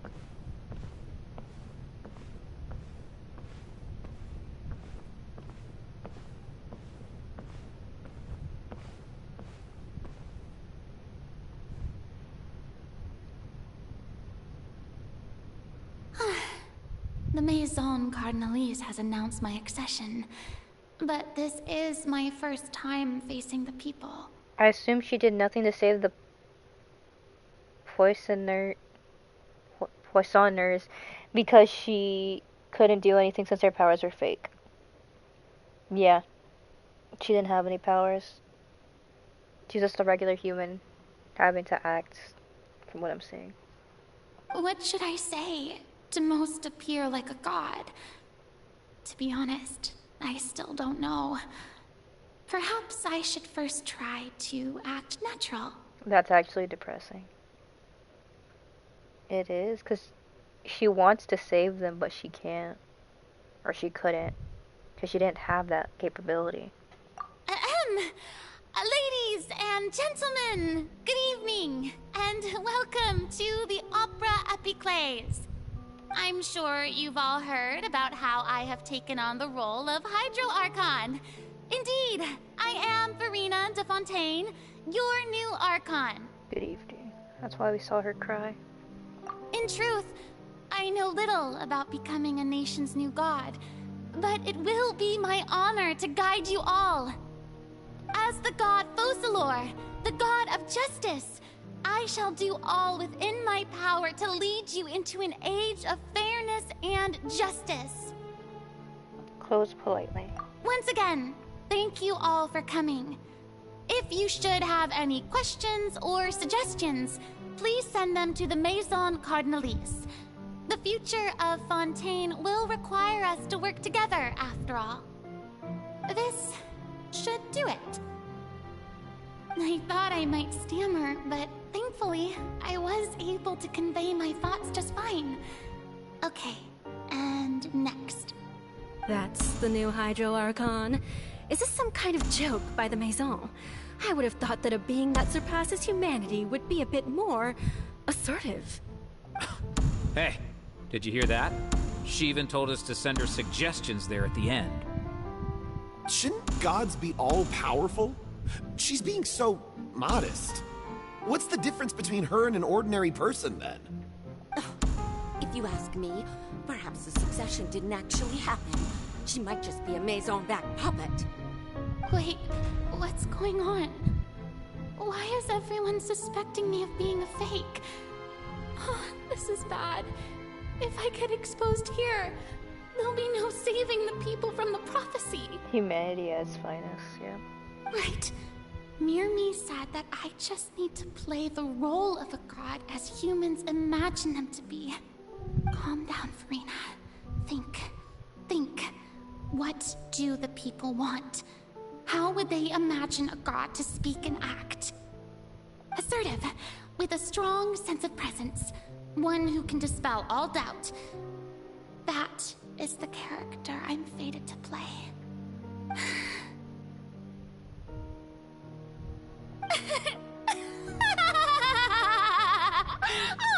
Oh, very good, my people. Only ones such as you are deserving of my rule. Now, I was wondering if some weak puppet were to one day come onto the stage and claim ownership of this opera house, would the children of Fontaine follow them? Well, it seems that you would all see right through them. Having passed my test, you are qualified to witness wondrous trials alongside my august self, here in this opera house. Oh yeah, it's all coming together, and now you guys know why she talks like that. It's what the people envision a god would be, so she's just playing what they would envision. You may consider my previous act a door gift of sorts. I thought it was a debut that suited the atmosphere. Now then, let us be reintroduced. Ah, so that was just a performance. How could I have forgotten that we were inside an opera house? Her personality. It's quite shocking, to be honest, but I suppose it's a better look than before. Star lead in a play. Such a fascinating and bold deity. How wonderful. Our future may yet be bright after all. It seems I've turned them around. Best follow this flow and restart my accession speech. Resolutely with conviction. My dear people, whether you acknowledge me or not, whether you trust me or nay, I say to you, keep faith in your ardor for justice. Okay, it still pissed me off that the people were judging her for being fair and calm at first. We have heard it said that this nation's sins can no longer be washed away. Well, I say that justice is most fragrant when it blooms amid sin. Turn on the drama. The scales of justice should not weigh heavy in the hands of its god. On one side, it must carry fairness and justice. And on the other, praise and applause. Danny cussing, Jigga Jigga humans suck. Yeah. May law be the prayer on our lips. May judgment be our worship. Let us light the fires and drink to the future of Fontaine. I've never heard you type that before. Tally says that word too. I'm gonna throw rocks through your window. There is no trouble in this world that justice cannot solve. All that is needed is for you, my people, to believe in it, heart and soul. Yeah, pisses Steve. So long as I, the Archon Focalor, stand within the Opera Epiclese, so long as I stand before the Oratrice, I shall even judge the gods of this world! They actually say that word a lot. It's fine though, I'm just saying I'm surprised. I only say it if I'm really mad. Piss, stupid, shut up, idiot, crap, are all 2 0 bad words.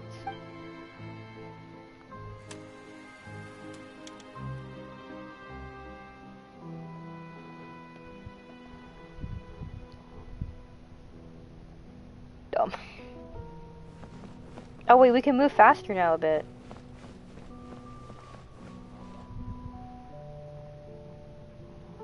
Lady Farina, here are today's case reports, as well as a summary of the follow-up for your perusal. Come now, was I not just at the Opera House in person? Leave these kinds of things to Neuvillette. Besides, none of these trials were the one that I'm looking forward to the most. If I may be so impertinent, what kind of trial are you truly looking forward to? A magnificent, dramatic, and wondrous trial. A trial to end all things. How could you hope to understand? That's true, I Fear I lack the ability to grasp your divine thought, Lady Archon. So she would dump her work onto Nubilet. No need for fright, and do not take what I said before too seriously. Go now, do your duties. The trial I await. It will come one day.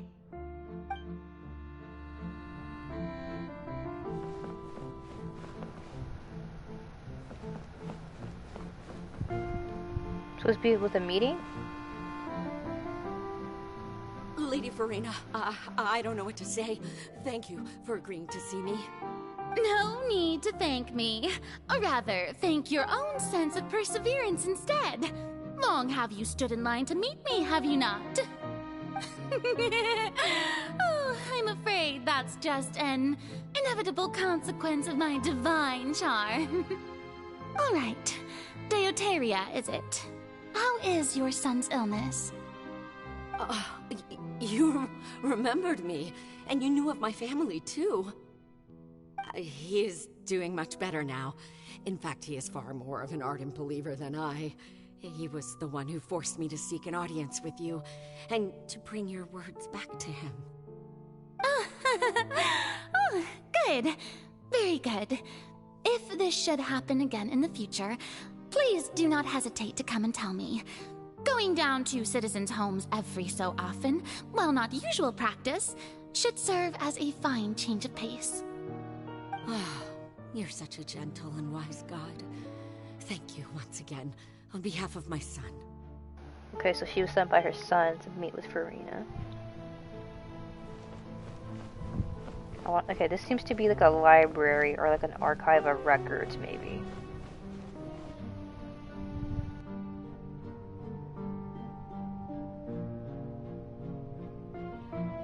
Lady Farina, here are the latest hydrological reports. As for the specific parameters you asked to take note of, I'm afraid things still don't look good. Hydrological? I see. It's as I thought then. As your god, I did already expect this, but I wanted to see how far your human wisdom would allow you to analyze it. All manner of signs indicate that the prophecy will still come to pass. Forget it. That's not something you need to worry about right now. Well, as I understand it, the Fontaine Research Institute is also trying to find a way to counter the rising water levels. Really? Have they found anything? I'm afraid that they haven't found any effective solution thus far. Oh, is that so? Well, no wonder. This issue has reached the realm of the gods, after all. Still, their spirit is praiseworthy.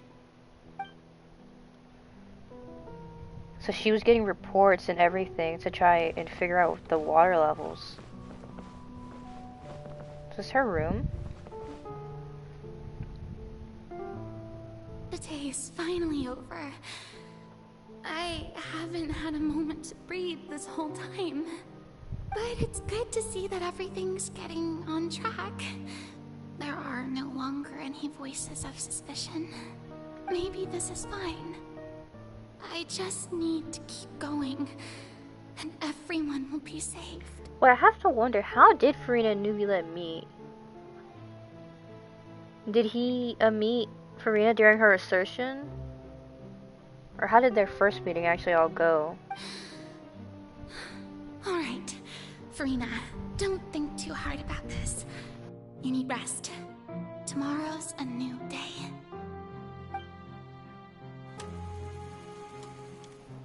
Scene 4, Opera House, Farina. Lady Farina, here are the new trial reports for the latest cases, as well as a summary of the follow-up. That's a good question. There'll be no need for that. I've seen them already. There's no need to go back over scenes I've witnessed in person before. Lady Farina, I've waited so long for this chance to see you in this manner. Jen, is there still another huge bomb? She's gonna strangle you, Danny. Indeed, my dear, loyal citizen. This joyous moment is an honor for us both. So she would be gentle when Lady meeting. Farina, we're detecting significant hydrological anomalies near Poisson. Okay, so she was assertive with the reports, gentle when meeting. Understood. Keep monitoring. Keep me informed should anything come up at the Institute. And would receive information and be gentle and somewhat assertive too. This is probably her informant she was talking about. I don't think I let anything slip today. I must show the people that there is nothing to worry about. Wait, this part looks important, brother. I just don't know when these days will end. I feel utterly exhausted. Best to rest early today, too.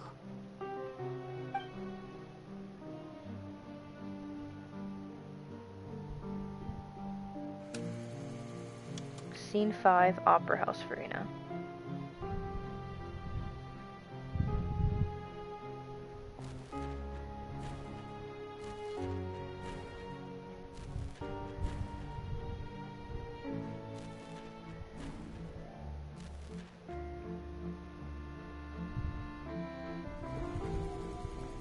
Oh my god. Scene 1,800. Lady Farina, 182,375. It's like a dream being able to speak with you up close like this. I've heard that the first member of our family who was honored to receive an audience with you was Madame Dioteria, almost 20 generations ago. And what a fine family yours is indeed. It brings me great joy to meet such a faithful believer. A descendant of a line most ardent. Surely you exaggerate, Lady Farina. My lady? Is she crying? What is it, good citizen? Are you crying? She was. Uh-huh. Really now? I didn't even notice. This must be the overflow of hydro from my person. Well, can't quite help being the god whose dominion is the waters, can I? No wonder. No wonder. A manifestation of your power, then.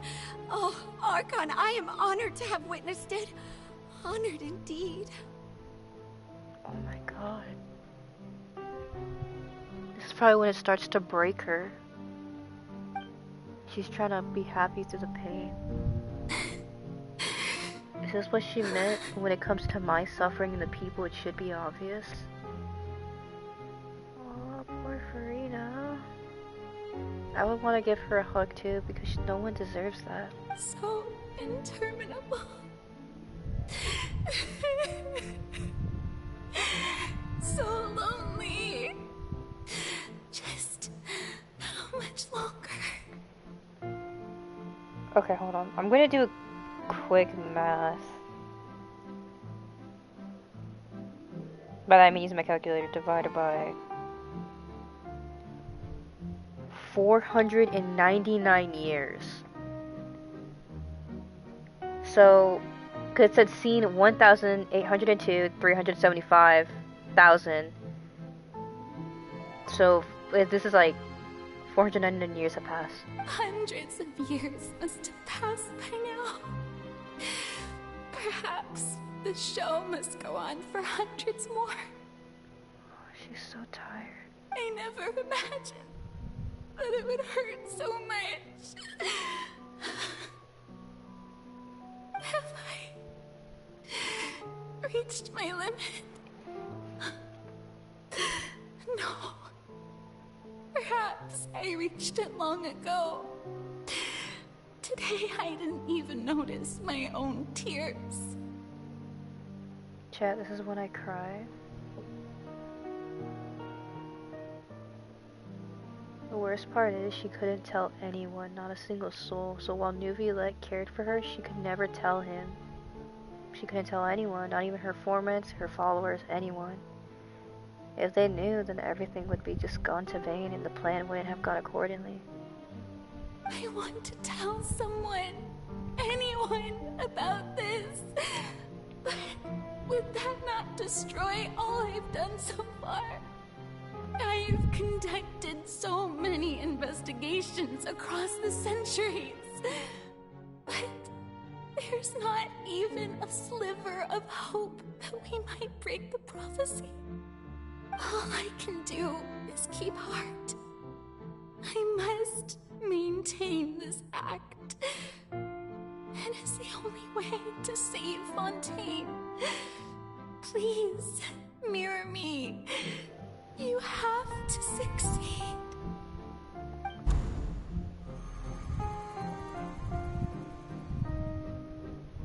$1,802,376 Opera House Farina Inn.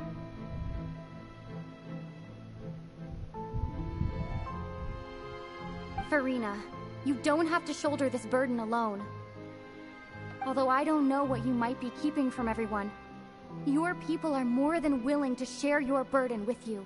This makes me cry because of Farina's pain, of course, but I also know someone who has suffered for exponentially longer at exponentially greater levels.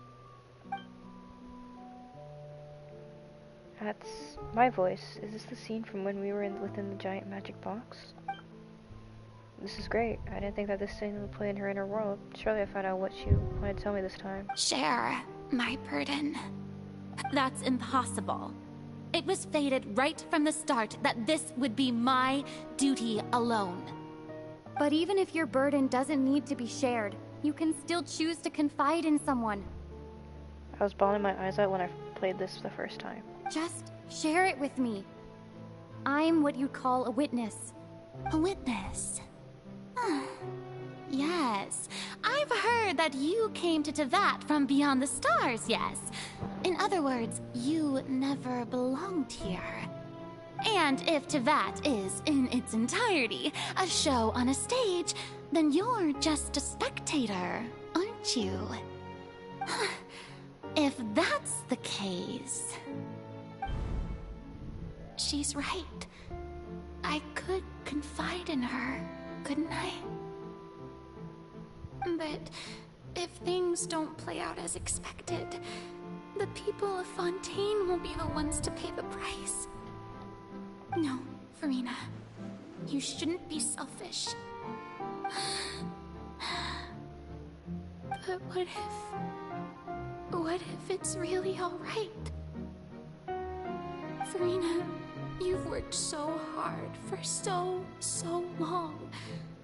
Surely it would be okay to put yourself first for once.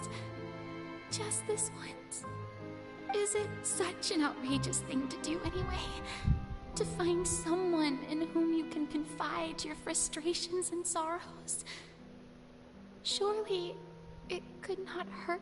Sometimes it's good to have a good cry. If you let this opportunity slip through your fingers, it might never come by again. Think about it. Long and hard. Pat, it's okay.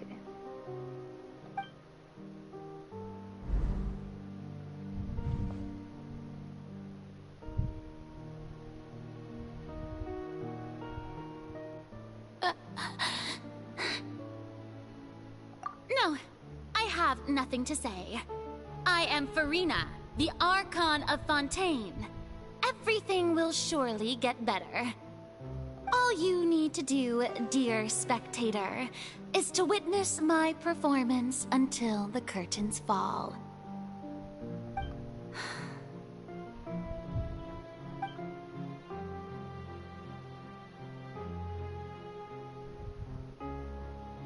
Fine. And this is when everything, the false walls fell.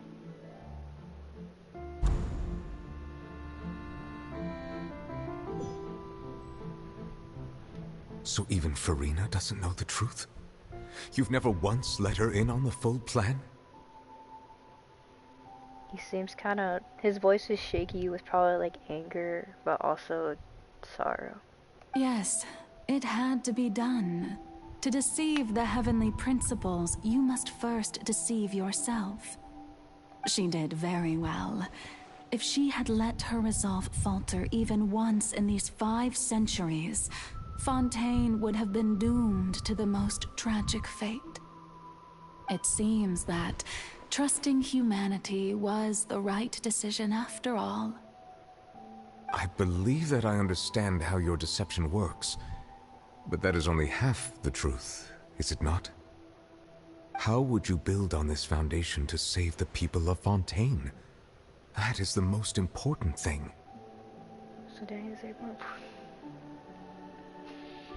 So Danny is a more important plot. Oh. Ah, good. Of course, the Iudex of Fontaine has pinpointed the crux of the issue. I'm sure you've long sensed that the Oratrice is no simple machine, yes? I've always suspected that it had its own consciousness. And Lenny did mention that he heard a human voice within the core chamber. It now seems that that person was you, hidden within the machine all along. Am I right? And then I became one with the Oratrice, taking Fontaine's gnosis with me. Yes, it would seem so, wouldn't it? Alas, your understanding of this device still lacks sufficient depth. In truth, it is no enactor of justice. It is, in fact, a device created to kill the god of justice.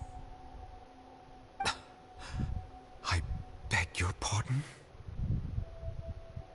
I'm surprised. Oh, you have it.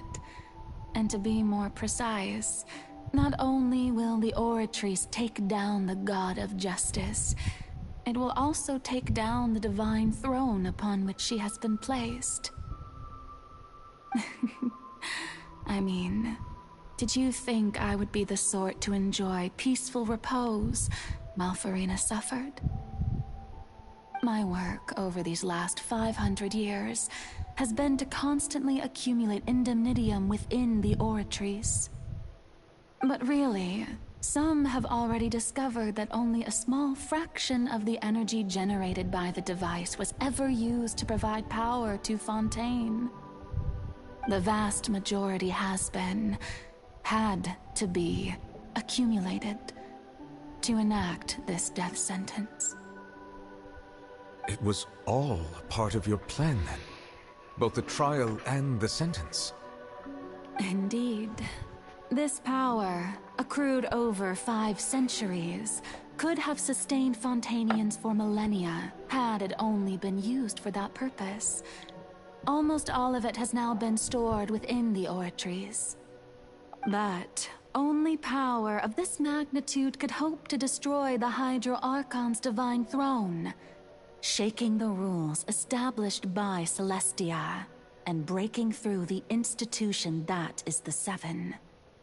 So the Oratrice's call for death was for neither Furina nor Focalor, but for the Hydro Archon. The destruction of that divine throne. If I do not misunderstand your intent, you must be... returning what's rightfully yours to you, of course. So why does she want to do this again? She wants to give Nuvula his power. In other words, this was all done to return the authority of the Hydro Archon to the Hydro Dragon of this planet. But...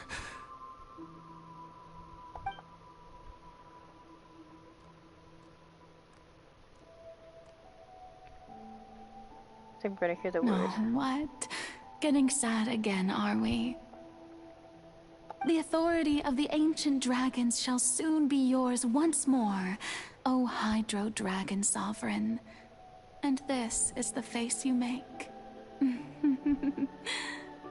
all you've done throughout the years is just so you can sacrifice yourself at the very end. He's crying. I've never quite seen it that way, you know. Even now, I'm quite pleased at how well my deception worked.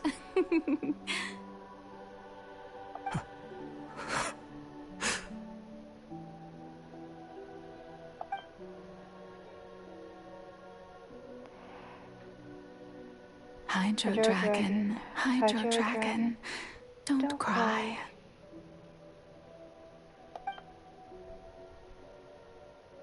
I must say, had it been within my rights, I would have loved to judge the heavenly principles themselves. Were they not guilty of essentially the same crime? Egeria stole the power of the primordial sea, and the heavenly principles stole the power you ancient dragons possessed. I, for my part, am the god of justice. And is it not just that your original powers should be returned to you? Speaking of justice, I have always believed that justice lies in the process of pursuing human existence itself. So, if the theft of the primordial sea's might was Fontaine's original sin... Oh my goodness, it all makes sense now. Then, leaving matters of procedural right and wrong aside, the descent of the Fontainians as humans and their right to exist in this world would be Fontaine's original justice.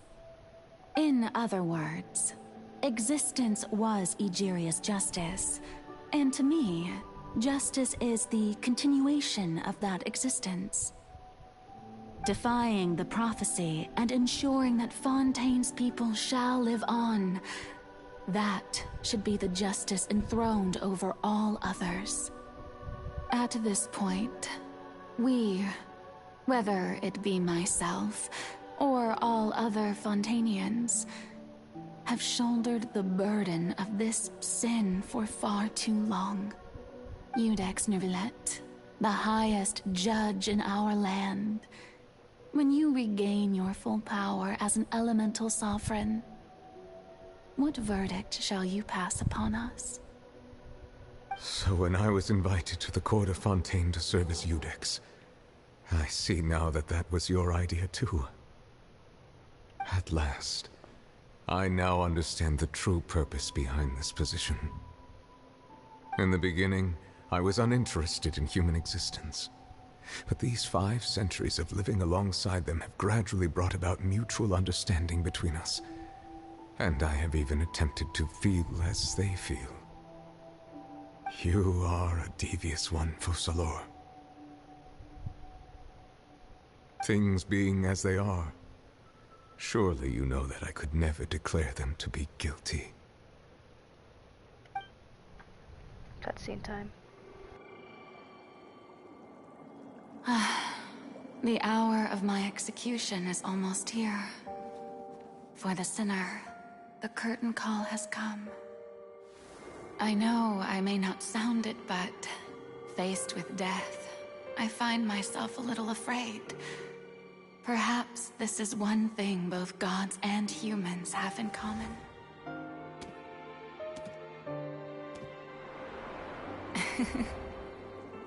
Farewell, Neuvillette. I hope you've enjoyed the part you played these 500 years.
Judex Nuvelet, hereby declare, people of Fontaine, your sins are forgiven.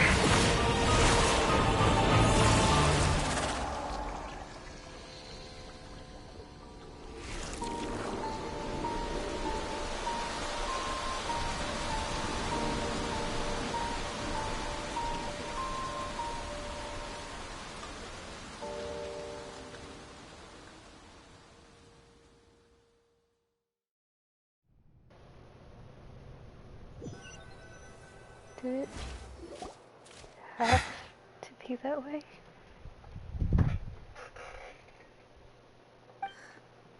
What just happened? Has the death sentence been carried out? She's gone. Was that bright light some sort of misdirection? I have a feeling that something huge just happened. Never let go of his powers. Yeah. Okay.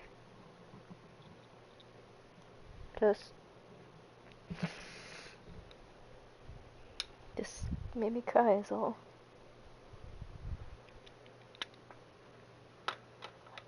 No. Human Farina is alive, but divinity died.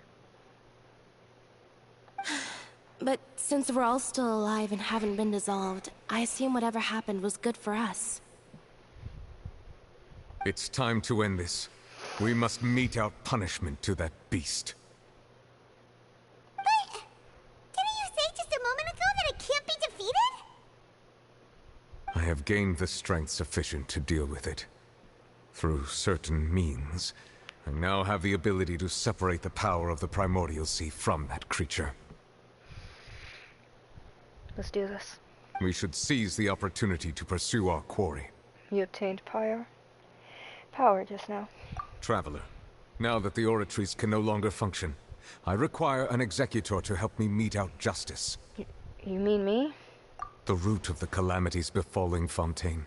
The beast that enacts the prophecy. Its name is the all-devouring Narwhal. Come with me, traveler. The hour of execution has come. Let's kill the whale.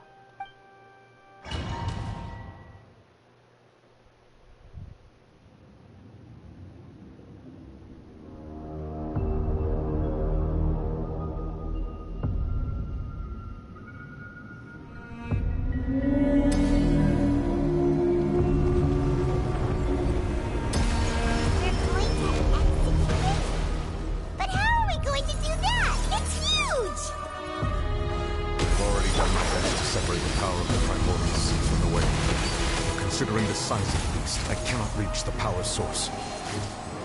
Unless we can find a way to attack it from within. We shall share a part of the ancient dragon's power. We shall look for an opening together.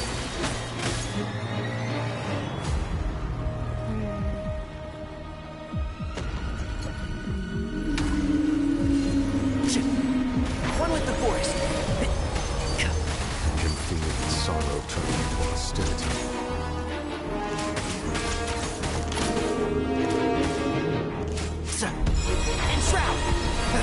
Oh.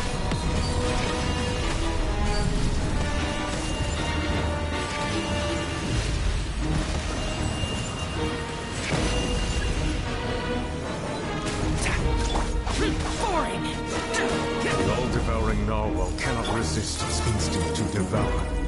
Continue to trigger its hostility. Chance will present itself.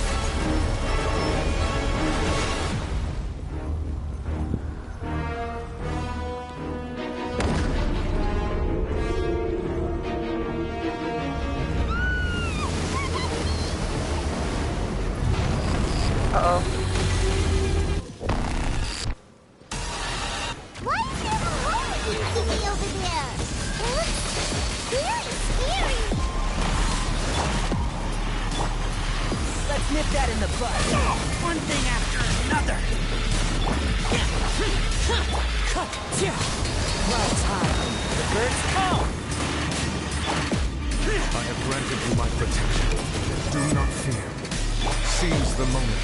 and use my power to suppress its roots from within.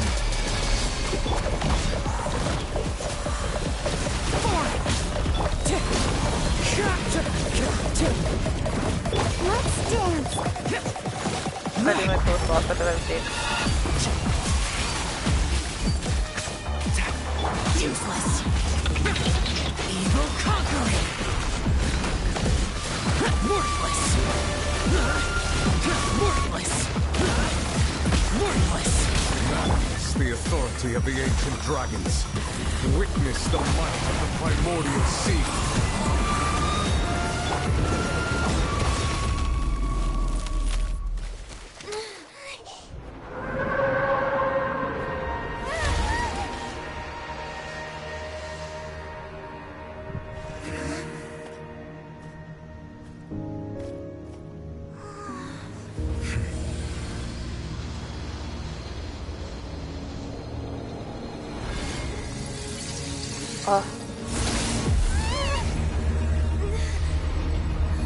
What just happened?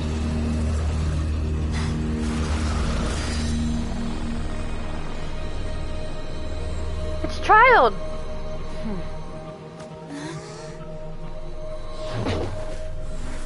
What?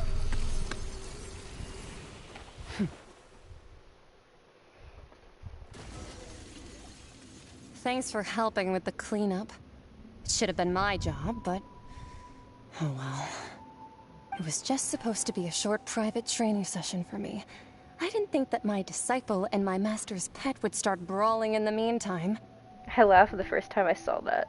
She was just like, yeet! Well, actually, I had a feeling that it would happen at some point, but they bumped into one another earlier than I thought.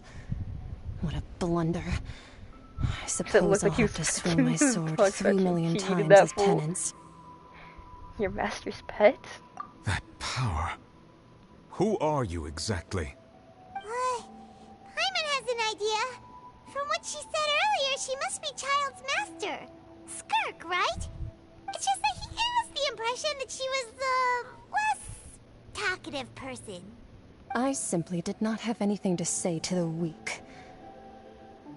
But you, on the other hand, managed to defeat the all-devouring narwhal without using power from beyond this world. So you may speak to me as equals. What sort of person would take the all-devouring narwhal as a pet? I have to agree. It's a strange use of a planet's primordial waters just to raise an all-devouring narwhal. That kind of power is wasted on it. It's not cooperative. It eats too much. And I have more important things to do with my time than pet sitting. The only thing that creature has going for it is its looks. All in all, it fails as a pet. And why did you just... Miss Skirk? I think you might have missed the point. The point being? Well, being that this pet almost destroyed an entire nation. So what sort of person is your master? Well, Child's master's master. Wait, is that right? Oh, right. So you don't know him. Sorry, I assumed you did. His name is Sertologi. Who? I am unfamiliar with that name. Huh. So Master is insufficiently famous. How should I describe him then? Have you heard of the name The Fowl? The Fowl? Mm-mm. Still nothing? Well, how about the Visionary? Vetterfulnir then? Or Gold Rhindaughter? Rhindaughter! Oh, that one we've heard! Rhindaughter's part of the Hexen Circle. She's Albedo's mom, right? Oh, so you do know that name.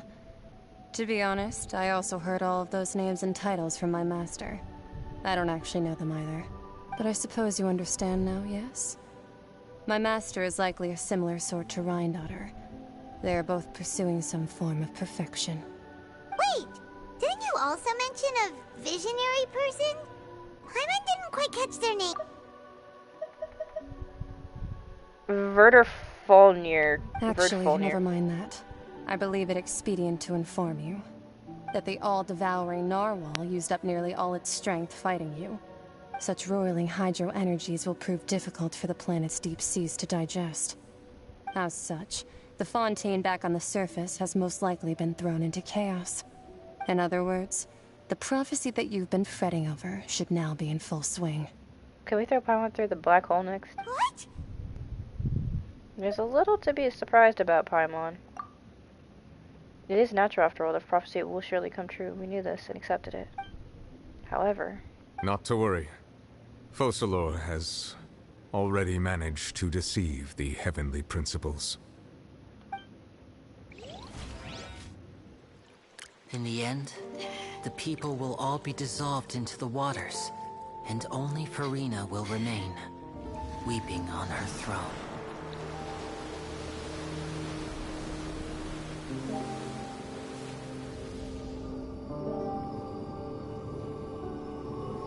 Only then will the sins of the people of Fontaine be washed away.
Initiate emergency rescue!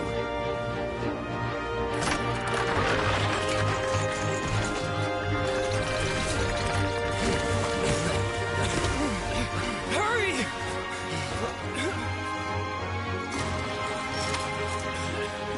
Hey, lend a hand!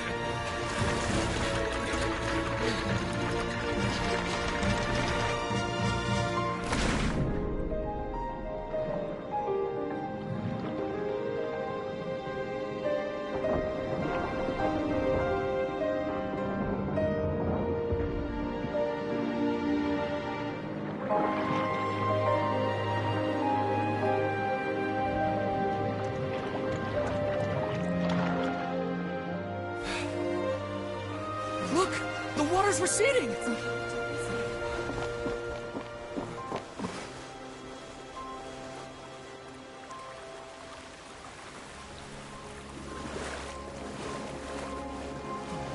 It's a miracle! We didn't dissolve. The prophecy was wrong. The prophecy was wrong.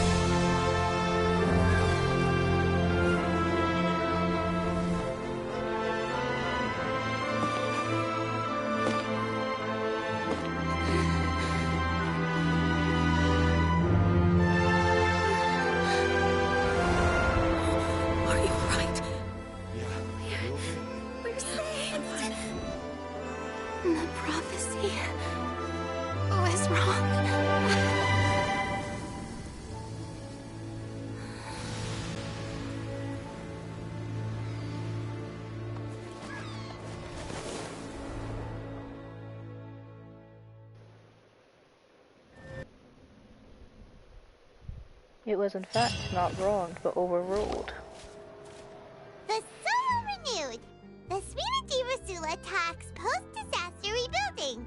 I recently visited Poisson to meet with Miss Navia, spokesperson of the Spina Rasula, and we spoke about Poisson's present and future. Paimon, please. Old soil can still give birth to new bloom, Miss So what Navia actually caused the flood, though? Hope is like seeing a small cookie when you're starving late at night. You just need a little of it. I think Nuvi let us fighting the all-devouring narwhal, so probably like kind of like a gravitational pull or something with the water. Who knows? Skyship Winglet, lunar brain of the Fontaine Research Institute. Risley's project. The various disputes that have arisen on account advent of Mr. Edwin, have suddenly become a shield over the Institute, with Jurier turning out to be a once-overlooked hidden gem. People always call the first researcher mad, but few know what to call the second. And should that latter person achieve a miracle, they would find it all the harder to find a word with which to classify him and his team. I honestly don't know why the water happened, but it makes sense that it's the whale. Wow! Paimon barely recognizes the people in the reports. Are those really Jurier and Navia?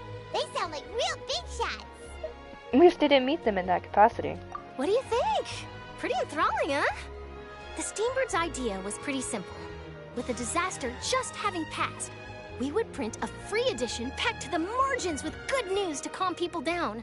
The value for these big scoops lies in their inevitable follow-ups. We'll publish further reports and go into the stories behind those people. Edwin's assistant, Jurier, created a true flying ship, while Navia is leading people in the reconstruction of their home. I'm sure that these stories could draw even your well-traveled eye. The articles do make me curious about how things will play out. Paimon's curious too! Wait a minute. Didn't we watch everything happen from start to finish? What's there to be curious about? And that's exactly why I'd like you to come conduct interviews with me. You're the best incubators of news, if you haven't noticed. And also, with you around, I'm sure I'll get to see that Duke. Okay. Are you sure? Hasn't he turned you down several times already? Oh, this time will be different. Come on, let's head to Poisson first, and then make a trip to the fortress. There are some things you'll only know when you get there. Was Postalized death the reason the flooding water wasn't the dissolving primal water?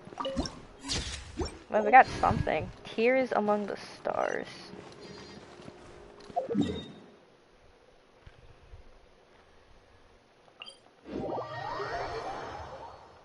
What is this?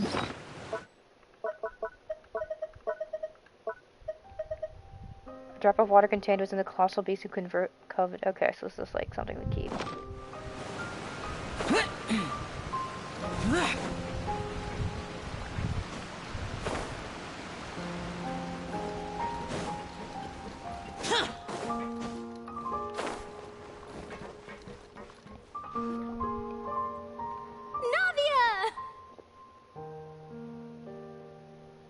Oh, it's you. What brings you all here? Hey, we're just having a look around. I'm here to update myself on how things are going here.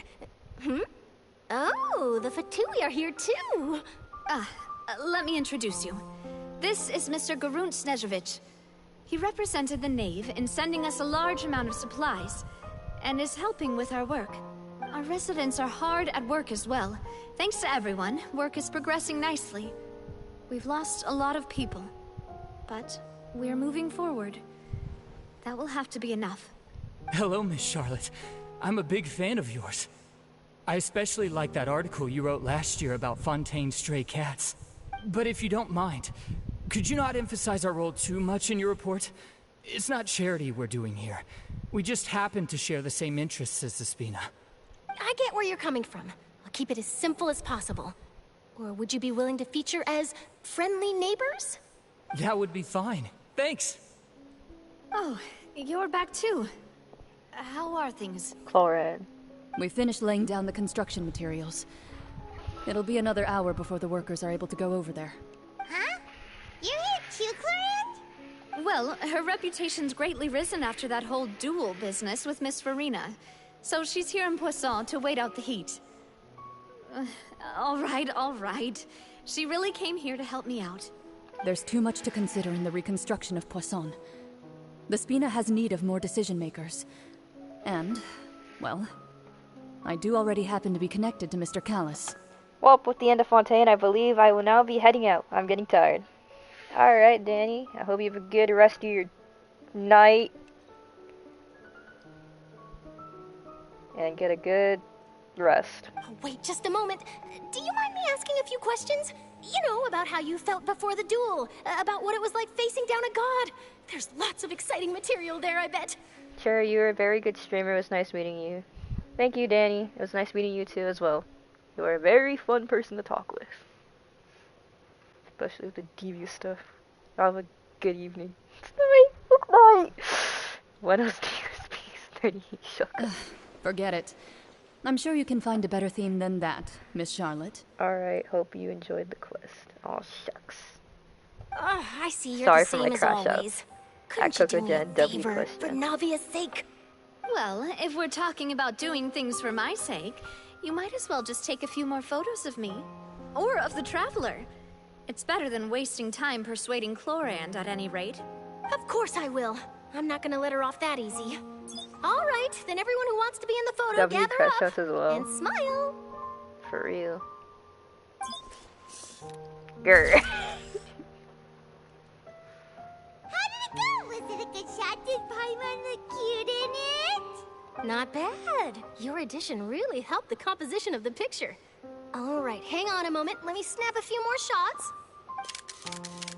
Shark takes my precision Poisson to the clicking of shutters and dust. All right, that should do it. I'll be back here later anyway, so let's call it a day. Thank God. You're very quick. Speed is of the essence when it comes to the news, and freshness is the key. Also, not to brag, but I'm pretty good at building connections. Who knows? I might eventually get that interview with you after all, Miss Clorand. Navia's is done. Wow, you really do have that never say die spirit.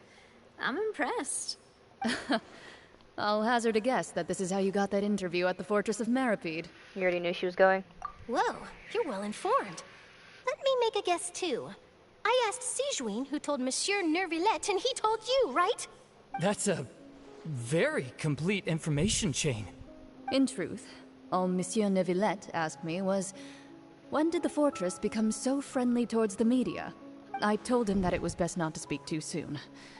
There's no guarantee that Ridsley will make a personal appearance. True. You're right. I've got to treasure every moment I have with them.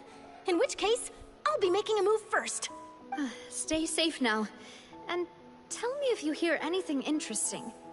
I'll treat you to afternoon tea in exchange. Finale. Oh my god, bro. We're almost done.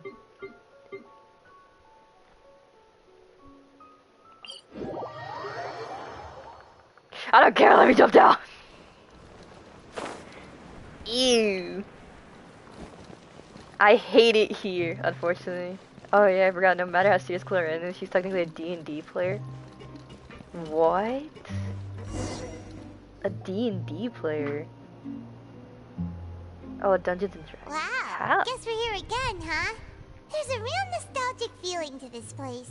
Looks like you've been missing us. Story quest? Duke! Did you come all the way to the entrance to greet us? Of course.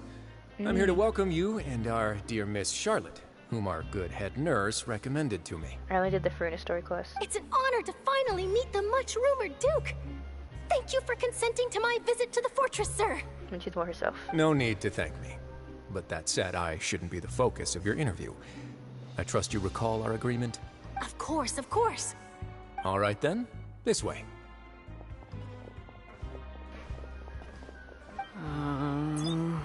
Jeru looks so miserable.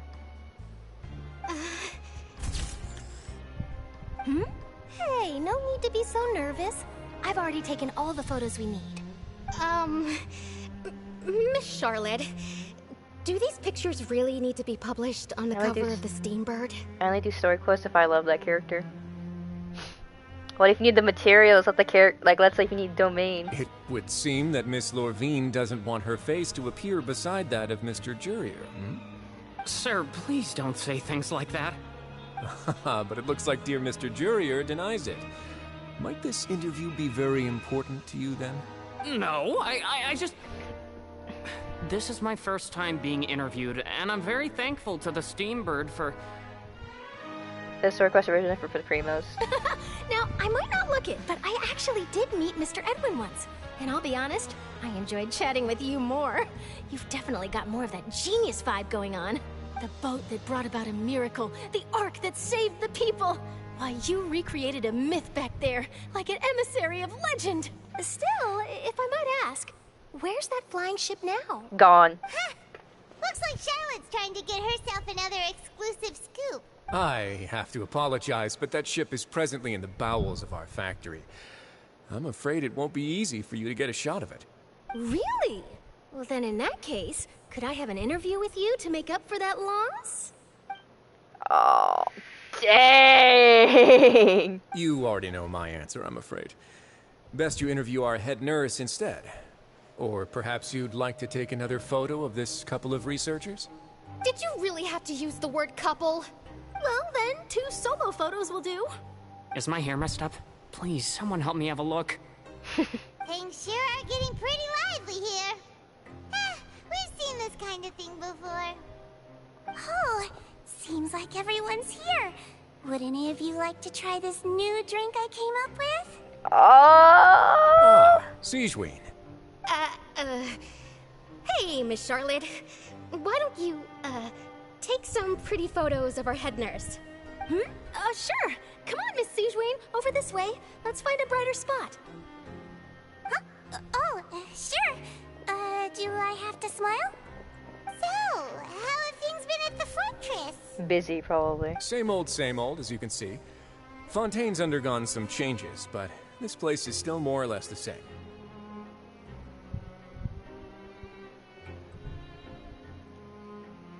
Other than that flying ship, it got a tad too much attention, I think. That's why I decided to let the interview go through. We should direct more public opinions toward the behind-the-scenes heroes. Am I right, Mr. Jurrier? Miss Lurvine? You're too kind, sir.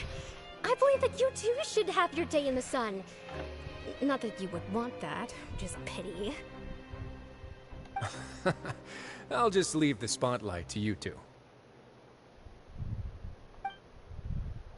You talked with Risley for a while and shared the news from above ground I with him. see. Lots of things happened that day, huh? Anyway, regarding that Harbinger, I'm not sure you remember, but his 3 young followers are still waiting for his return. He sure did win them over, huh? I'll tell them that there's good news and bad news. The good being that their boss seems fine, and the bad being that they must face extended sentences for abetting his escape. Oh, actually, what about you? Are things gonna change for you too? What change can there be? The fortress will keep chugging along, and so will my duties. Oh dang, your guys' anniversary is in 3. Oh yeah, it is in 3. As to what Miss Farina's departure Yeah, will mean no, it's for the in 3 nation, days. and if our laws and governance will be transformed, we'll leave those to the folks in the overworld. I wish you guys a happy anniversary. Hey everyone, the photo shoot's done.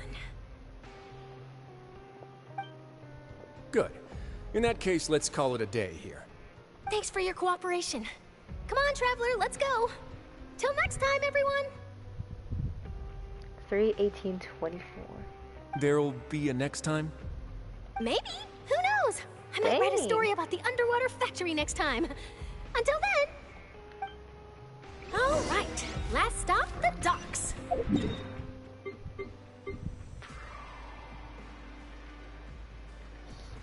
Oh my god, Charlotte.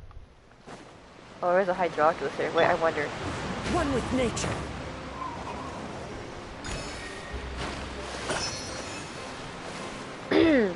Anyways.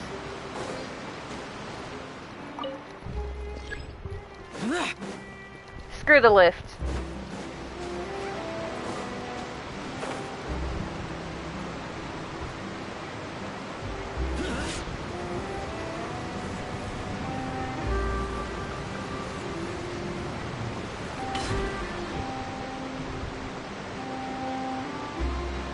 Lol, mood.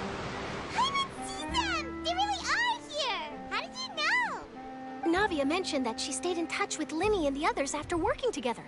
Apparently, they've been at the docks distributing these strange pockets the whole time since. Traveler, Paimon. Ah, and Miss Charlotte, too. Would you like a magic pocket? What sort of gadget is it? It's a wondrous bag that can be used to carry many things. The water level has returned to normal, but if you see any of your things floating around, you can use this to carry them. Or you could trick a friend into doing it for you. Trick a friend? I wonder which of my friends would fall for that. No. You could just make a friend like Fremine here. Isn't that right, Fremine? Is this what you meant by, I'll help you make some more friends? To be honest, that sounds pretty sweet. Could I have your contact, please? Sure. Please, write down my address. Lynette sure is working hard to help Fremine socialize. He was the one who proposed doing this. He even wants to assist in our magic shows. Sounds like that would suit him. Who is Popperian? Who are you? No. No. Mm-mm. Yes, I was planning to first introduce Pear as an assistant, and later Fremine himself. In the future, I think we can leave underwater escape magic to him too. That said, would anyone want to see a diver escape underwater? Oh, it'll work out. Every journey begins with the first step. He'll become a part of our show eventually. Me already through an emotional roller coaster, not wanting anyone. Lynette, could you come over? Miss Charlotte says she wants to take a picture of us. Got it. My, that Charlotte is rather perceptive. She got rid of everyone the moment she realized I had something to say to you. Father says that you did a great deal during the latest events. She's very grateful for your contributions to Fontaine. That's all right. We were more than happy to help. So, what's she doing now? Oh, I guess you haven't heard. Well, after Lady Farina left, Father and Monsieur Neuvillette opened negotiations, during which he gave Fontaine's gnosis to her as a diplomatic gift. Bruh. A diplomatic gift? A gnosis? Yes, I was quite surprised at first myself. But when I thought it over, there were actually a number of things going for it. It could have been done as an apology for the incident with Lord Child, or as thanks for his help in tying the all-devouring narwhal down. Furthermore, Father did also lend significant aid to Fontaine and Poisson. That's true, but this is a gnosis we're talking about. Doesn't this seem a bit irresponsible? Paimon, we've been having, like, so far, Nahida's gave up her gnosis. The Riding Shogun gave up her gnosis. Venti got really strict from him. And he was just waking up still, so he was in a state where he couldn't really do a fine. If he did, it would cost collateral to the city. Zhongli just gave it up within a contract. So far, 3 people we know of in the Archons have... 3 people have given up the gnosis. I would agree, but I've also heard that... It seems that Monsieur Neuvillette has had a significant change of heart regarding the matter. So there's some reason for this that only Neuvillette knows about? I suspect you'll have to ask him about that yourself. Ah, yes, speaking of which, I did see him strolling around the entrance to the Fortress of Meripede a while back. Isn't he real busy and stuff? Paimon didn't think he'd have the time for that. But back to the topic. The gnosis was given to the knave, right? They say that he's returned to Snezhnaya to recover from his wounds. I hear that the recent disaster really did a number on his health. Well, I guess I can call him one of my war buddies. That's true. When you think about it, we've had loads of run-ins with the Fatui. To think we'd be allied with them this time. So shocked by such a simple switching of sides? Father. Father! Well, what do you know? Come to the docks to see how my children are doing and meet the Traveler by chance. Please do not pay my accomplishments in Fontaine too much mind. I would have done them regardless. Are you going to take the gnosis back to Snezhnaya? Obviously. That is our duty as harbingers, yes. Don't be too preoccupied with sides. The goal of the Fatui concerns not a single place or person, but the entire world. With such a grand goal in mind, it is inevitable that we must wear many masks. Switching my masks is something I've always done. Will you keep to your position? Well, that depends on many things. No one truly knows what the future holds. What good is honesty if you can't rely on it forever? As for you, I very much look forward to our next collaboration.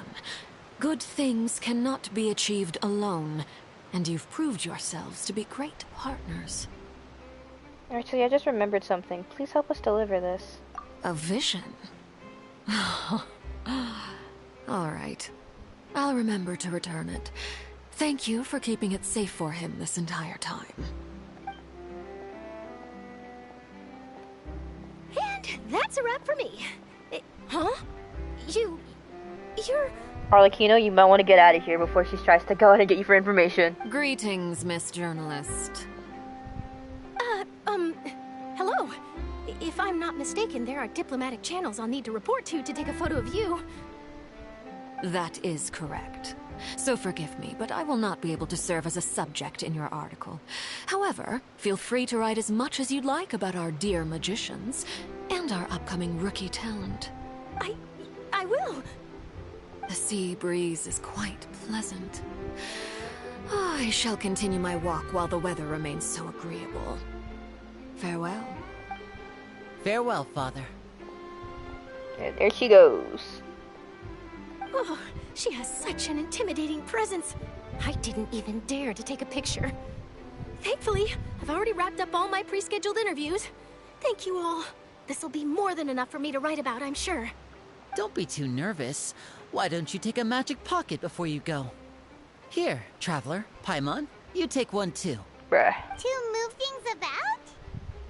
That's right. Funny. I was giving out magic pockets when we first met too. And what do you know? I'm doing the exact same thing right now. So many things have happened, but the pockets are still the pockets. I guess this must be life. We will all follow our own paths, and serendipity will lead you to your fated friends. All right then. We'll be handing out pockets in some other districts later, so we'll get going now. Have a good day, you two. Well, guess we said Charlotte, huh? Shall we go see what Nicolette's doing? As long as he's not so busy that he doesn't have time to chat anyway. Oh, bro, how many people got to talk to?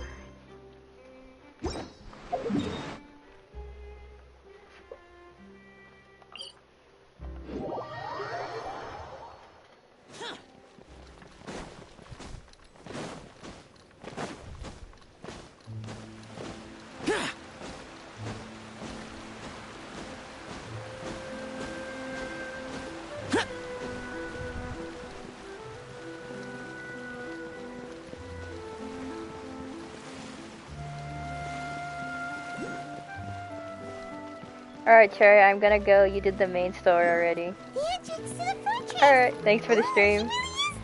No problem, Jen. I hope you enjoyed it and the quest. Thank you for stopping by and watching the stream. And I do hope you have a good rest of your night. And get some good rest. Have a good night. Thank you.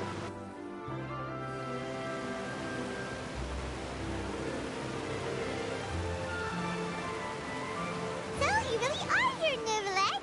Kinda didn't think you were going to have free time this hour of the day. Really? Oh, I suppose you must have met Mr. Linney. He took the time to greet me earlier when he passed this way. In any case, you came at a good time. I was just considering reaching out to you to set up a meeting, so I may explain some things that I haven't had the time to before. Aw, Paimon's glad that you remembered.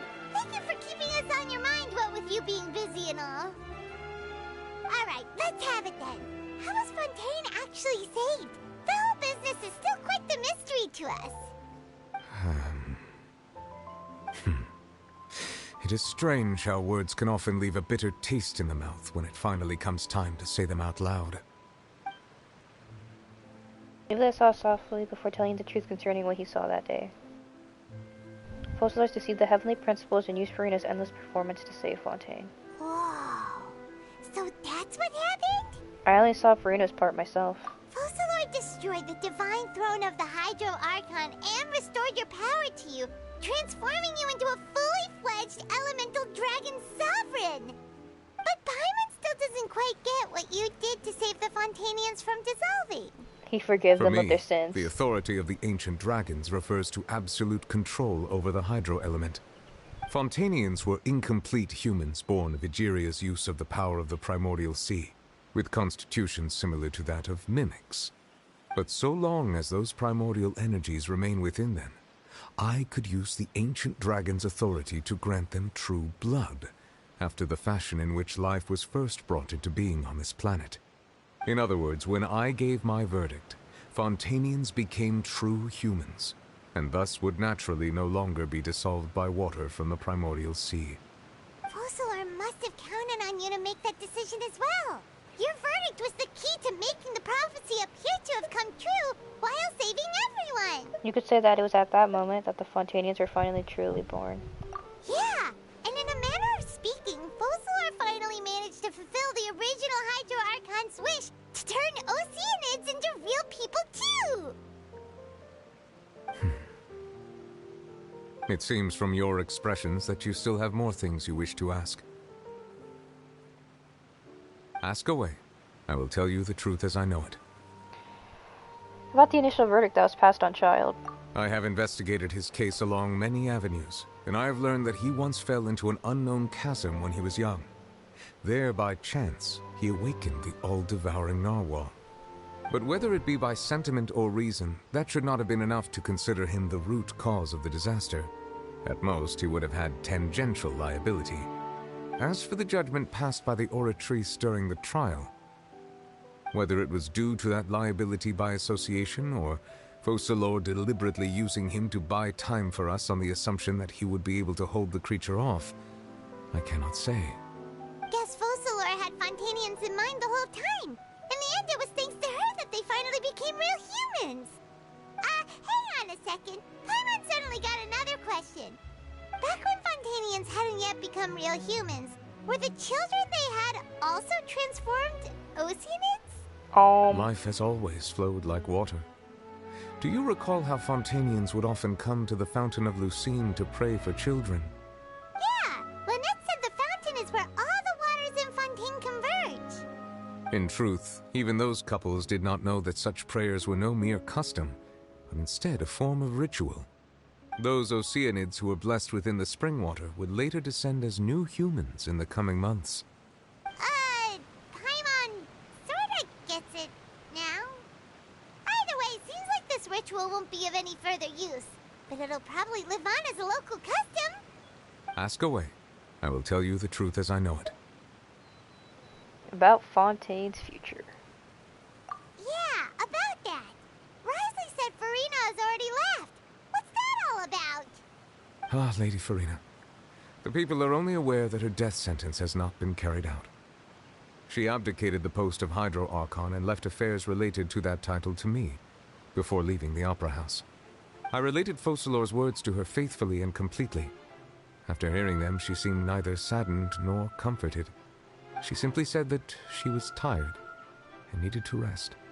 Having said that, she then packed her things and moved out of the Opera House, not unlike how an ordinary person might.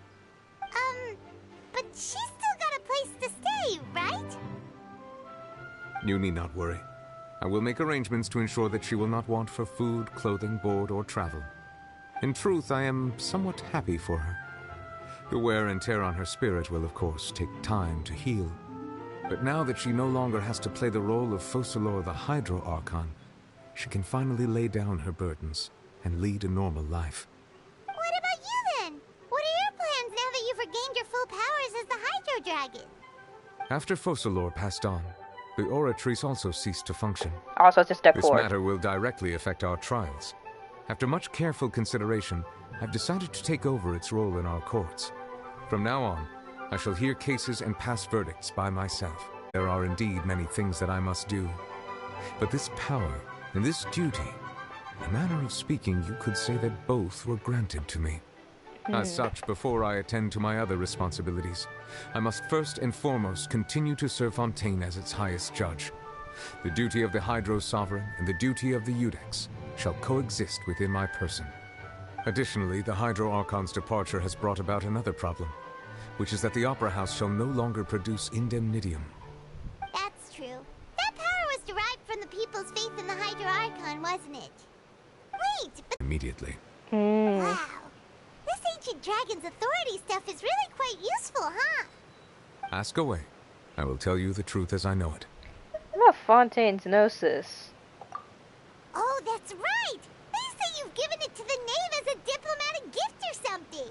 That's true. Leaving aside their intentionality, the two Fatui Harbingers have indeed done much for us during this crisis. Their sole remaining goal in Fontaine, at least at this point, would seem to be the Gnosis. The Oratrice has ceased to function. The Hydro Archon's divine throne is now no more, and I do not need the Gnosis's power. As such, it has lost all meaning for Fontaine. If the Fatui have impure designs, To them out of gratitude to the knave and as an apology to Child. ask away. I will tell you the truth as I know it.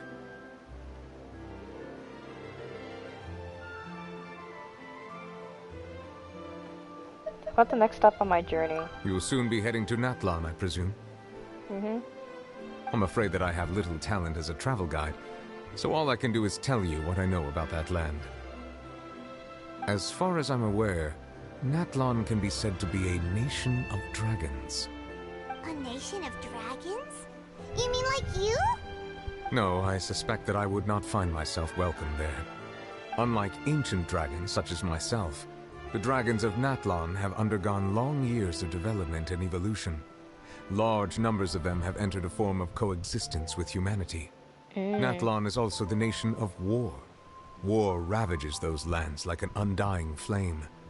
There is one other piece of information I got incidentally from my negotiations with the Knave that I believe may be useful to you. The Harbinger known as the Captain has thrown his hat into the endless ring of war. The Captain? Captain. Sounds like a real tough customer. Seriously, everywhere you look, there's a Fatui Harbinger doing their thing. I suggest that you fully prepare yourself before going to Natlan. In the meantime, Fontaine's doors will always be open to you.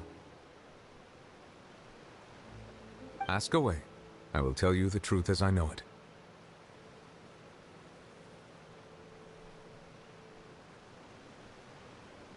I have no more questions. Hang on a sec. Paimon's still got a question about the Gnosis. When we spoke to Linny earlier, he mentioned that your attitude towards giving away the Gnosis had clearly changed. We guessed that there might be some reason for it that only you were aware of. No wonder the House of the Hearth is the Fatui's intelligence division. They are certainly sharp. So regarding this specific issue, I was just getting ready to share something with you. What is it? In truth, I exchanged some further words with that lady named Skirk after sending you two back to the surface. It went something like this.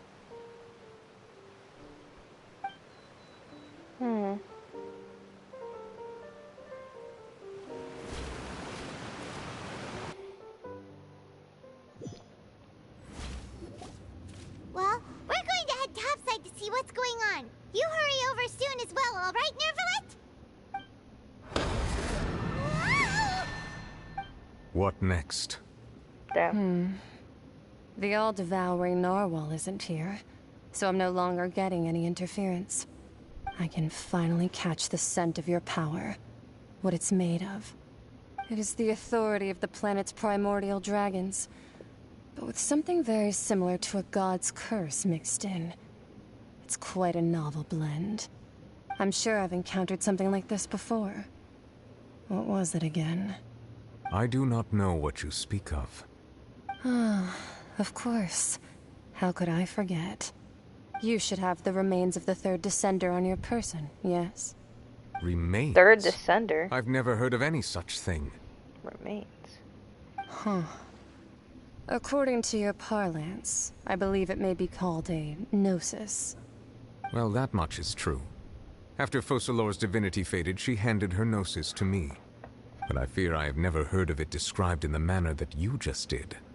I've been training with my master, the Foul, ever since I was young, and I have never returned to the surface since. So most of the information I possess, I got from him. It is only natural for those who are greater than humanity to possess a different sort of common sense, which is why there are so many problems in our attempts to communicate with humans. Regardless, you should probably get rid of objects of misfortune to prevent any disasters from befalling you. To live in itself is a blessing. But once a person dies, the bonds he once had with this world shall all turn to curses. What do you mean by that? No need to fret. These are just my personal thoughts. and my reason for no longer wishing to return to the surface. Could it be that This by him third keeping... descender you refer to, who are they? And when did they die? Master never mentioned them to me. Perhaps it just wasn't that important for me to know. If you're interested, though, I could ask him. I'll be sure to pass the answer on to you next time. Next time? You believe we will meet again? I do. Wait. I have a disciple of my own, don't I? He can be the messenger then. Bro, she's like, oh, I totally forgot. I have a disciple.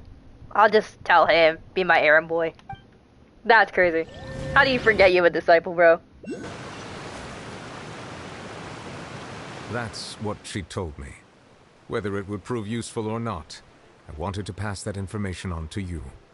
The remains of the third descender? So that's what the Gnosis actually are. Paimon just thought they looked like chess pieces. How could they be a person's remains? All the same, assuming that there was no misunderstanding or special metaphor at play, that is what she meant to say. And she said that it would bring misfortune and that you should check it, which is why you gave it to the Fatui. If she speaks the truth, then I would simply be putting Fontaine at unnecessary risk by keeping it here. The Descender, she mentioned one of them. I am the fourth Descender. One, that the Gnosis are related to Descenders, and two, that the one who came before me has already died. I had guessed that you might already be familiar with this concept, but I did not expect you to be one of them. That means that the Gnosis, which are exceedingly element-compatible and can even enhance elemental abilities, do indeed come from the third Descender. I wonder, does your body also possess similar properties? Like being able to use elemental powers without a vision. That does sort of count as special compatibility, right? No, let's not think about this stuff right now. It just feels creepy. Comparing the Traveler to the dead third Descender and all. Don't worry, I won't die so easily. That's what you say, but this topic still feels like bad luck. Once Child recovers, let's get some more answers out of him. Or go look for his master and get the answers that way. I too believe it unwise to make too many blind guesses when information is lacking. The same is true of being at court.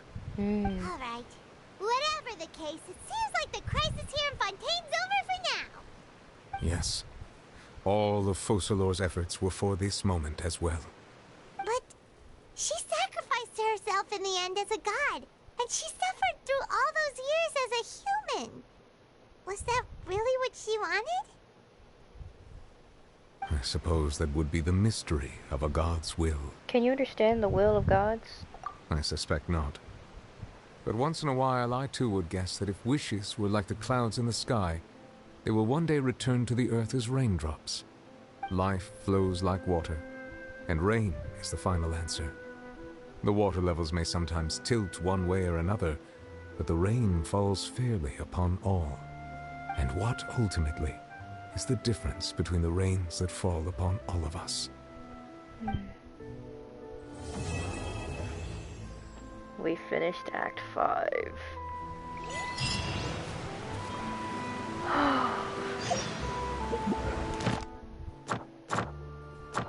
Nice.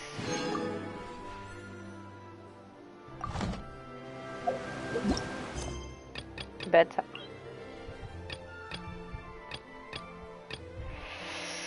Okay. Answering. Wait, hold on before we do that.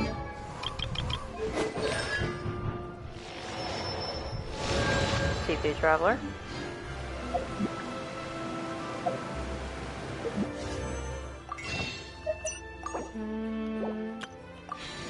So about 139 wishes. That's good.